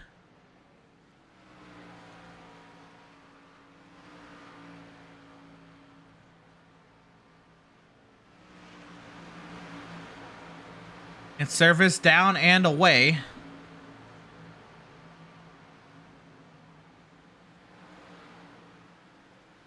And there's Tyler Justice just powering by the Zero Machine. You're at this point, you're kind of just hoping for a yellow to fall in your favor if you're Adrian. There's not a whole lot more you can do here. You just got to run it dry. And at that, he's coming in. Hensley is too, so they have ran it dry. But we did see, I mean, those few laps did seem to make a huge difference on people's tires. We'll see if this time it'll work in their favor. But the difference here with 29 laps to go, you don't have that same amount of time in the first stint to make up lost time. So you have to absolutely be on it as you come off the pit lane here. And Dustin Montgomery is already passed by. I mean, Schumacher's going to be almost a lap down at this point. Ellison 3 seconds back. Lacey 7.5 seconds back. Justice 8.5. Berger 9.25. Jackson Wade up to 6th, 14 seconds back. Schumacher just came off the pit lane. He's going to be well over 20 back. Tell you, I wouldn't mind seeing a caution here to bunch everyone up. You see any debris on the field? I think I see someone turn 3. Let's get these cars bunched back together. You know, I think pretty much everyone out there in this field that isn't named Montgomery would appreciate one of those magic yellow thingies that would do a whole reset on this race. But I think it's proper after all the craziness we had with the duels in Daytona, and the 2 crazy truck races this week with the chaos it was then. If we just have a race naturally play out with a strategy tonight. And I think Dustin Montgomery and Phase 2 Chassis would be very appreciative of that, but we've had a lot of chaos. Let's see what strategy tells fortune tonight. I mean, we know Montgomery has got the car and he's on rails and he's out there, but maybe for the rest of the running order, who was the better one on pit lane? Who was the better one at planning the pit cycle? Who was the better one to plan the amount of time you stayed out there on the racing surface? And Seth Berger has gone past Tyler Justice there. 77 and 6 for P4. Top 5 pays out money, so that's really who you're going to see. If it's not who's battling for first, it's who's battling for fifth. And it looks like we do have plenty of people right kind of bunched in that area. That's a good point.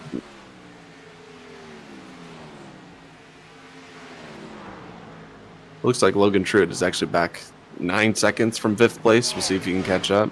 Yeah, he's gonna have to turn up another notch here if he's gonna get into some money. And what, 3rd through 5th place? Well, they'll pay you back a race entry basically. You'll earn your money back tonight if you finish 3rd, 4th, or 5th. 2nd place, you'll earn your money back and you'll get your next race entry paid.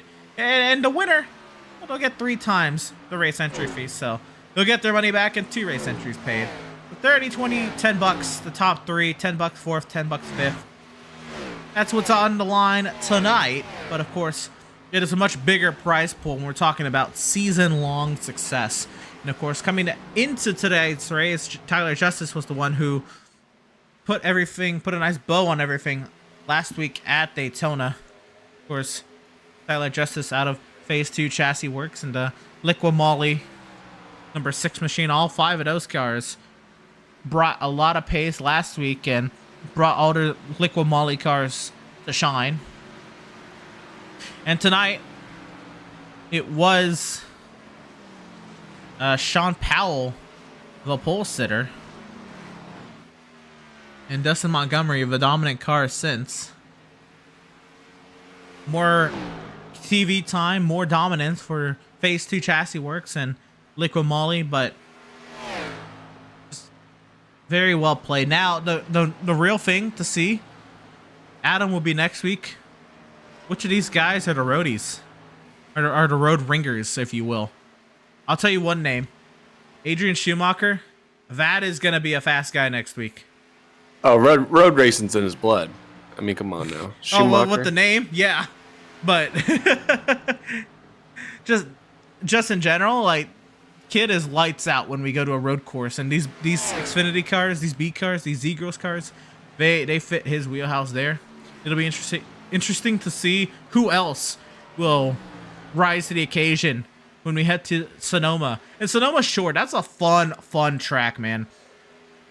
Oh yeah, and plenty of opportunity to make contact with other cars, and that's where I'm curious. There's been a lot of griping behind the scenes already this week. We've gotten some drama in basically each of the series, and so curious. There's with the brake zones that you see in Sonoma, there's plenty of time to kind of get to people's bumper and pay back some favors. So we'll see if we have an exciting week of racing next week. I certainly think so. And maybe if it's not just outright, action, then it's maybe the sheer driver talent it's going to take to get around there and wrestle one of these 3,400 pound bricks on wheels with 650 horsepower to the rear wheels. Beasts around the tight turns and the big curbs of Sonoma. Jackson Wade has pitted, the driver who was running inside the top 10, and Jackson Wade down and away. He will fall a lap behind and then some, almost actually over 2 laps behind for Jackson Wade. Battle for third. This is the battle to see who's going to talk to us tonight, Adam. Between 2 tank racing teammates of Landon Lacey and Seth Berger.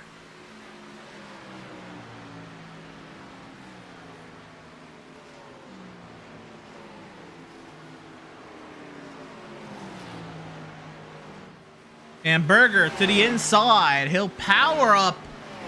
Clear up in front of the 22 of Landon Lacey, and Berger clears the third for now. Is Lacey done?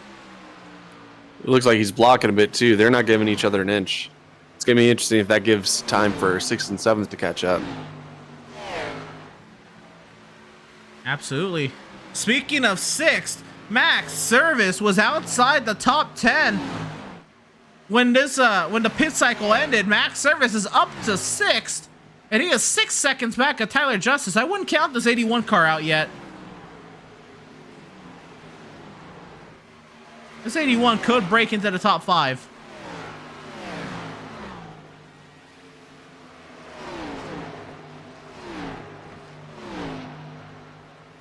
So Berger now extends his gap over Lacey to half a second.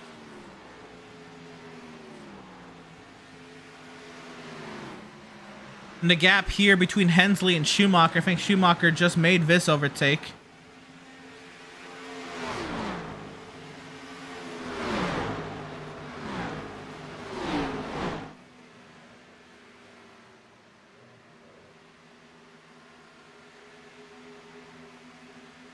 $15 laps to go.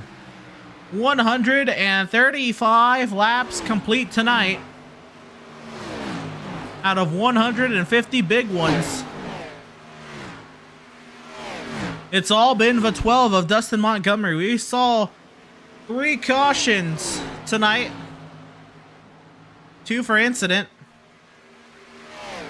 And after the stage yellow, Montgomery, during that caution, said he thinks it's going to calm down. Well, sure enough, it did.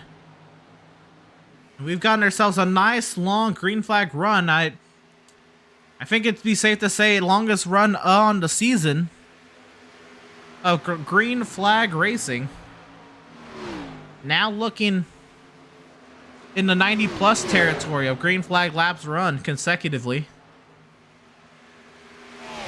And Montgomery clears by another lapped machine there.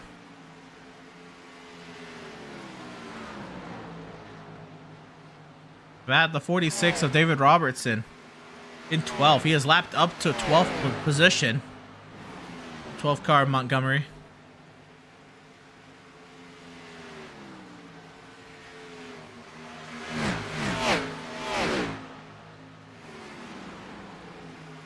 We got battles here. Ballesteros and Burkhart. This for 10th.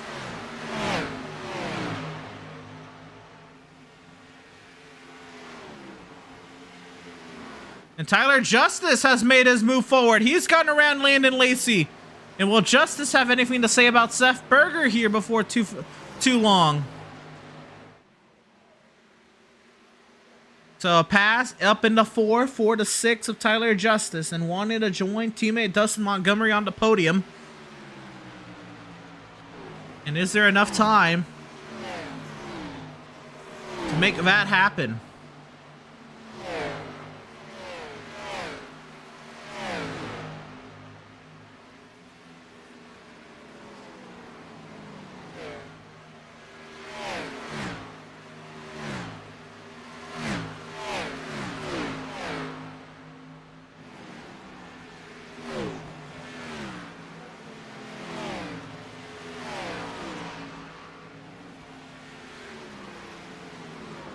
So Tyler Justice up into 4th. He is now, well, he's still 1.4 seconds back of Seth Berger with 10 laps to go. He'll have to gain over a 10th a lap on the 77 machine and then make an overtake in the final 9 laps of this race.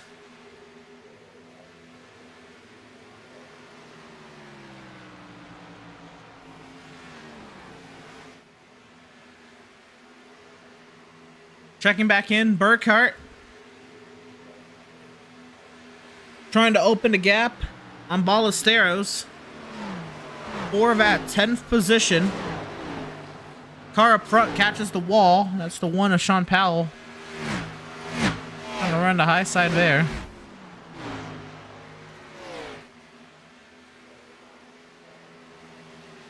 As we come to 8 to go, people are spread out enough that I don't know if we'll see any big drama as we end the race. It seems like most of the people that are close to each other are teammates or probably just not interested in wrecking for a position right at this moment, but we'll see. Does appear to be the case. But of course, nothing is over until that checkered flag waves. We were watching to see if Justice closes that gap on Berger. He's closed 2 tenths, but not enough time for Justice to make huge inroads on the 77. And so, at the moment, it's Berger who holds that third position, that last spot on the podium, and one of those drivers can come up and talk to us then.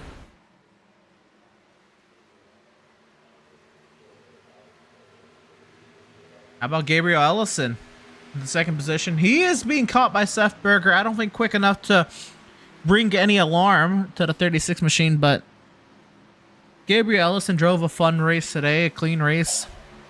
Got some laps, led, tried some different strategies, but ultimately just didn't have the same pace, what it takes to run with the 12 car tonight. And let's be honest, no one did. 10-second gap, almost 11.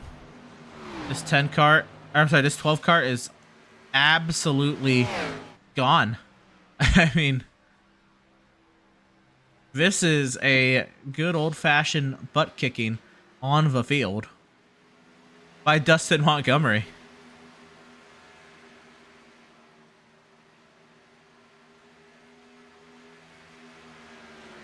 With 4 laps to go from Sin City, 6 miles left here in the Z Grill Series run here at Las Vegas. And SRN, of course, having the 5er Truck Series, the Glitch Truck Series, and the Z Grill Series do battle this week in Las Vegas here, the Diamond in the Desert. Again, next week, we're heading to Northern California, up in the wine country, Sonoma Raceway. Very fun 2-mile short road course there. It hasn't seen Z Grill Series cars, hasn't seen truck series vehicles in forever. It's gonna be a fun series, or a fun time out with these vehicles out in Sonoma. And this time by will be 2 laps left on the night. The very dominant night that it was for the 12 of Dustin Montgomery,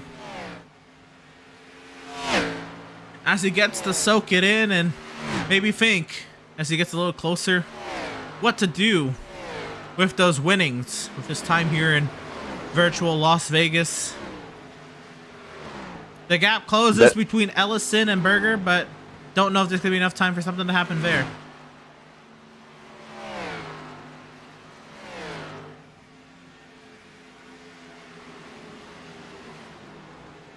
One lap to go from Las Vegas, and it's Dustin Montgomery all out in front. There is a battle now for that second position. Berger to the inside. 1 lap to do it. Will he be able to get around the 36? To the inside, Berger goes. He'll throttle up. And we'll have to catch it on the far side, because the 12 of Dustin Montgomery is going to win at Las Vegas by a 12-second margin. Now the battle for second is on. Off of turn 4, who's gonna get here first? Berger down low, Ellison up high. For second, it'll be Gabriel Ellison. What a finish. That's the difference between, I think, $10 and $30 right there. So, you know, that one meant a lot to 20 me. and 10. That $10 right there that Seth could have gotten if he got that run off the corner. The winner of 30 big ones, though, this guy and Dustin Montgomery. I mean, no one was even close to this guy tonight. A dominant performance.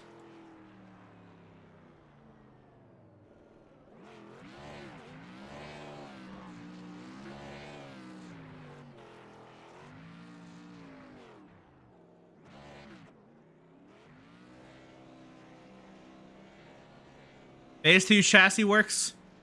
Goes 2 for 2 to start the season.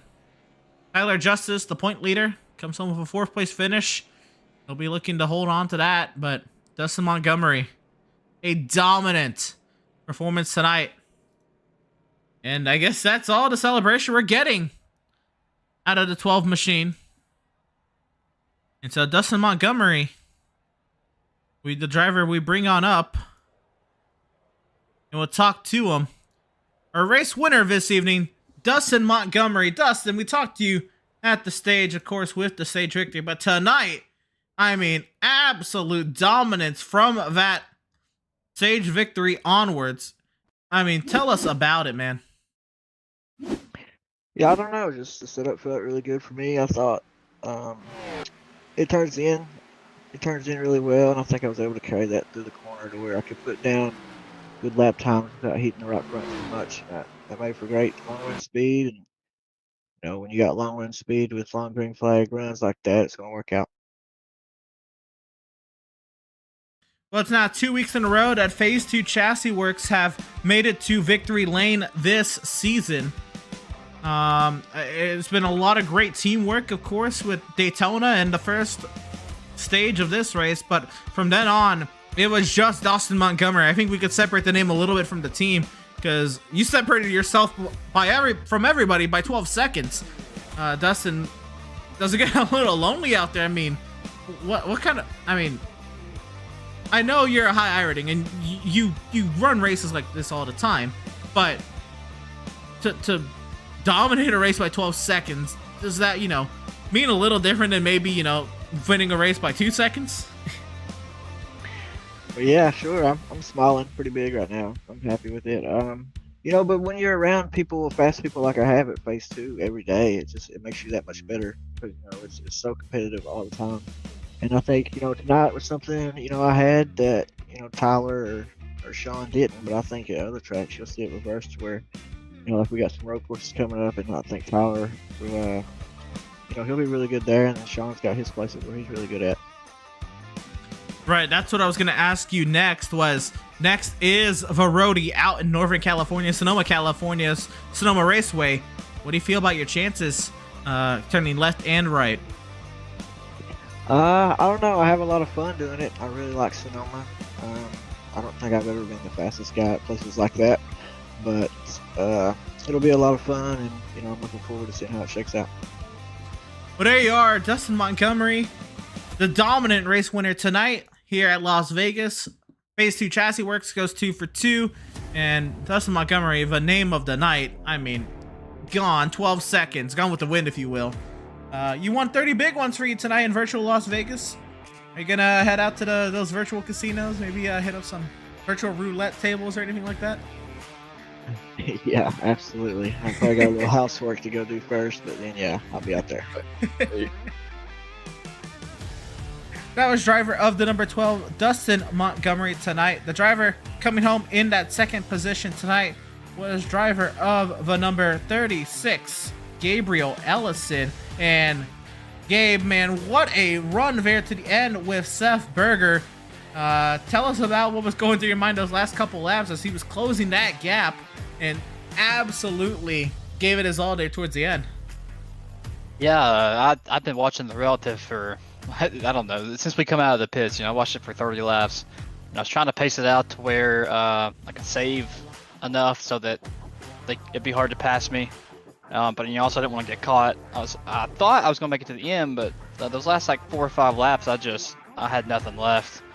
But it was pretty tough to pass in the bottom, so I figured as long as I protected the top, I could hold him off for a lap or so. And, he would have got me eventually, but he just ran out of time. So, good run to him, fair play. Kept it clean. Appreciate that. Yeah, it was a fun race. We were all racing for second, but. Kind of noticed that, right?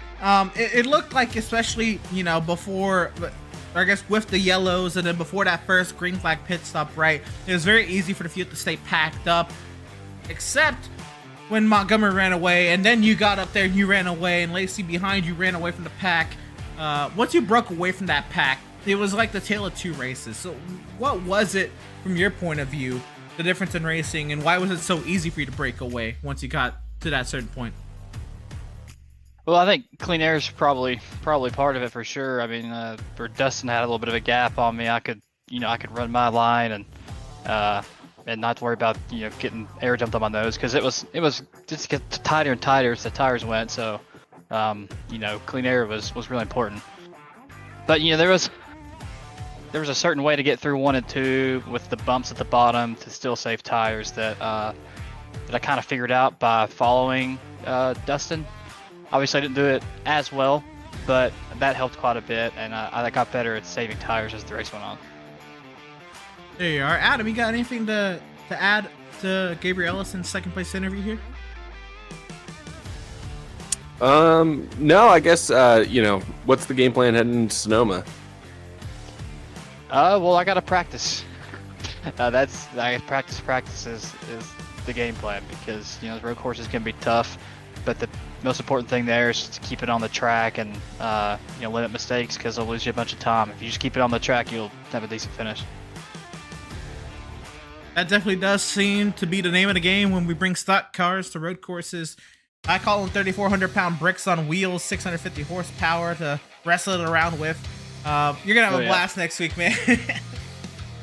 But congratulations. You can call it that. Congratulations on your second place finish, Gabriel. Glad to see you back in Speed Racing Network and starting the season off with a good run here at Las Vegas. Best luck to you next week in Sonoma, California. And hopefully we'll talk to you then, man. All right, thanks, guys. Driver of the number 36, Gabriel Ellison. And I have one more guy to bring on up here tonight. Our third place finisher tonight, driver of the number 77, Seth Berger. Seth, man, what more could you have done differently there at the end? Yeah, Gabe.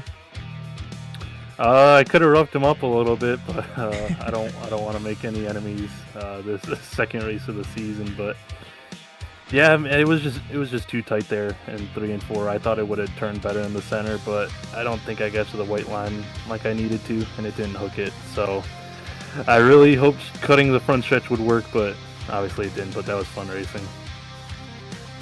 Looked like a blast tonight, and I know you're happy to get back to these mile and a halves and these tracks where you can really let the driver speak a little bit when it comes to these B cars.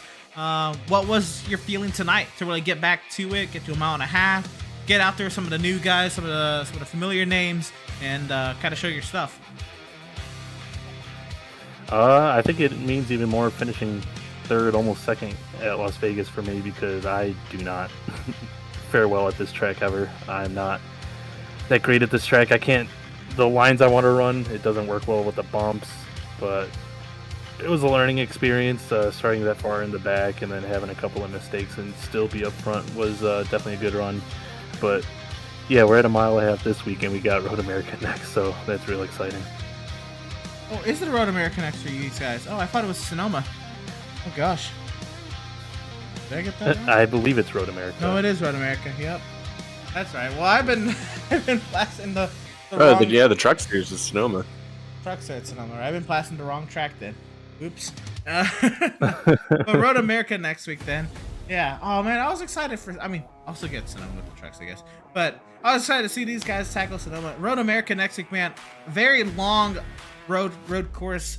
Walls a little bit far apart, so it's just you, pavement, and grass, man. What do you think about your chances in Elkhart Lake, Wisconsin's Road America? Not great, but we'll see who the road course drivers are this season. There's a lot of new faces, so you never know how well I could do, but I'd be okay with the top 10, and a top 5 would be a win for me, honestly, at Road America. But here it is, driver of the number 77, Seth Berger, picking up right where he left off, getting some great runs in here for a podium finish tonight at Las Vegas. Next week, Road America, man. Best luck to you then. Hopefully we're talking to you. Sweet, thank you. Just want to shout out Berg Arts. I am kind of in a resetting stage, trying to get some new ideas going. I got some cool stuff going, investing in a couple things, so be on the lookout for social media, Berg_Arts with a Z at the end on all social media platforms. Got a shout out to Tank Racing. It's fun to race over there. There's never any arguing or anything. It's just racing with your friends and having fun. And also got a shout out Hunter Don Anesthesia, Healthcare Billing, 213 Simware, Invader Zim Designs. Shout out to all my teammates, and shout out to you guys for putting on an entertaining show. Appreciate the kind words as always, Seth. Glad to hear from you once again, man, and hopefully we'll talk to you more throughout the season, man.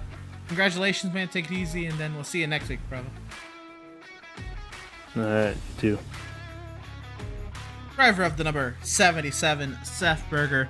Again, we got, three of the big teams right there, all being represented in our post-race interviews tonight. Adam, phase 2, of course, with the dominance. Jonathan Byer and Tank Racing coming through there at the end. 3 team names we've said constantly over the past 2 weeks. But again, next week, I guess I'll shift my focus from the 2-mile road course at Sonoma that I was so ready for with these Xfinity cars. We'll see them with the trucks on Wednesday and Tuesday. But we have these Xfinity Series cars now with the long straights, heavy braking zones of Road America, 4.048 miles up in Elkhart Lake, Wisconsin, smack dab between Milwaukee and Green Bay up there in the middle of Wisconsin countryside. It'll be a fun time next week. Yeah, Road America isn't, of course, I have a ton of experience with, but it'll be interesting to see how these Xfinity guys do. I double-checked, the trucks are at Sonoma, so that'll be our focus there. But it'll be exciting to, potentially be back and call it at Road America next week. Yep, that 14-turn road course is a blast. One of my favorite tracks in the nation. I think a track that gets a lot of, or doesn't get enough praise. Road America being one of those tracks, provides a lot of great passing opportunities. And we'll see these great drivers tackle it next time out. Of course, before we head off the air tonight, we got to shout out our partners here at Speed Racing Network. Once again, the series sponsors, Fiverr, Glitch, and Z Grills. Make sure you use code SRN-box for 10% off of your admin box purchases. Butt Kicker, of course, are a series partner, a partner here at Speed Racing Network. EPI, of course, for the Victory Lane celebrations, and Select Blinds for our replays. Could not do it without all of their support tonight. And of course, make sure you keep up with all of Speed Racing Network's social media outlets. Of course, the Facebook page at facebook.com/Speed Racing Network. The Twitter at Speed Racing Net. The Instagram, of course, at instagram.com/Speed Racing Network. The YouTube channel at youtube.com/Speed Racing Network. Twitch at Speed Racing Net. LinkedIn, of course, linkedin.com/company/Speed Racing Network. Not on Threads yet, but you can still keep up with the big website, speedracingnetwork.com, for all of your news and updates on all things Speed Racing Network. Adam, any final thoughts about tonight's great clean race here at Las Vegas, or heading up next to the Roadie in Wisconsin? I think it was really exciting, and it's interesting to see early on, at these kind of super speedways or pseudo, super speedway courses where it pays quite a bit to be aggressive. We'll see how it pays out over the course of the next few weeks as we get to tracks where it's a little bit easier to pay back that kind of aggression. We'll see if any of this drama carries over, or if, kind of like Ross Chastain, you can kind of sustain a career at this point of being the aggressive driver who makes the moves and gets to the front. It'll be balancing, the aggression to give and take levels that we'll see next week as these drivers will play with tight track limits at Road America. But that'll do it from Las Vegas this evening. Thank you all for tuning in and joining us for tonight's action, and we hope you enjoyed tonight's broadcast.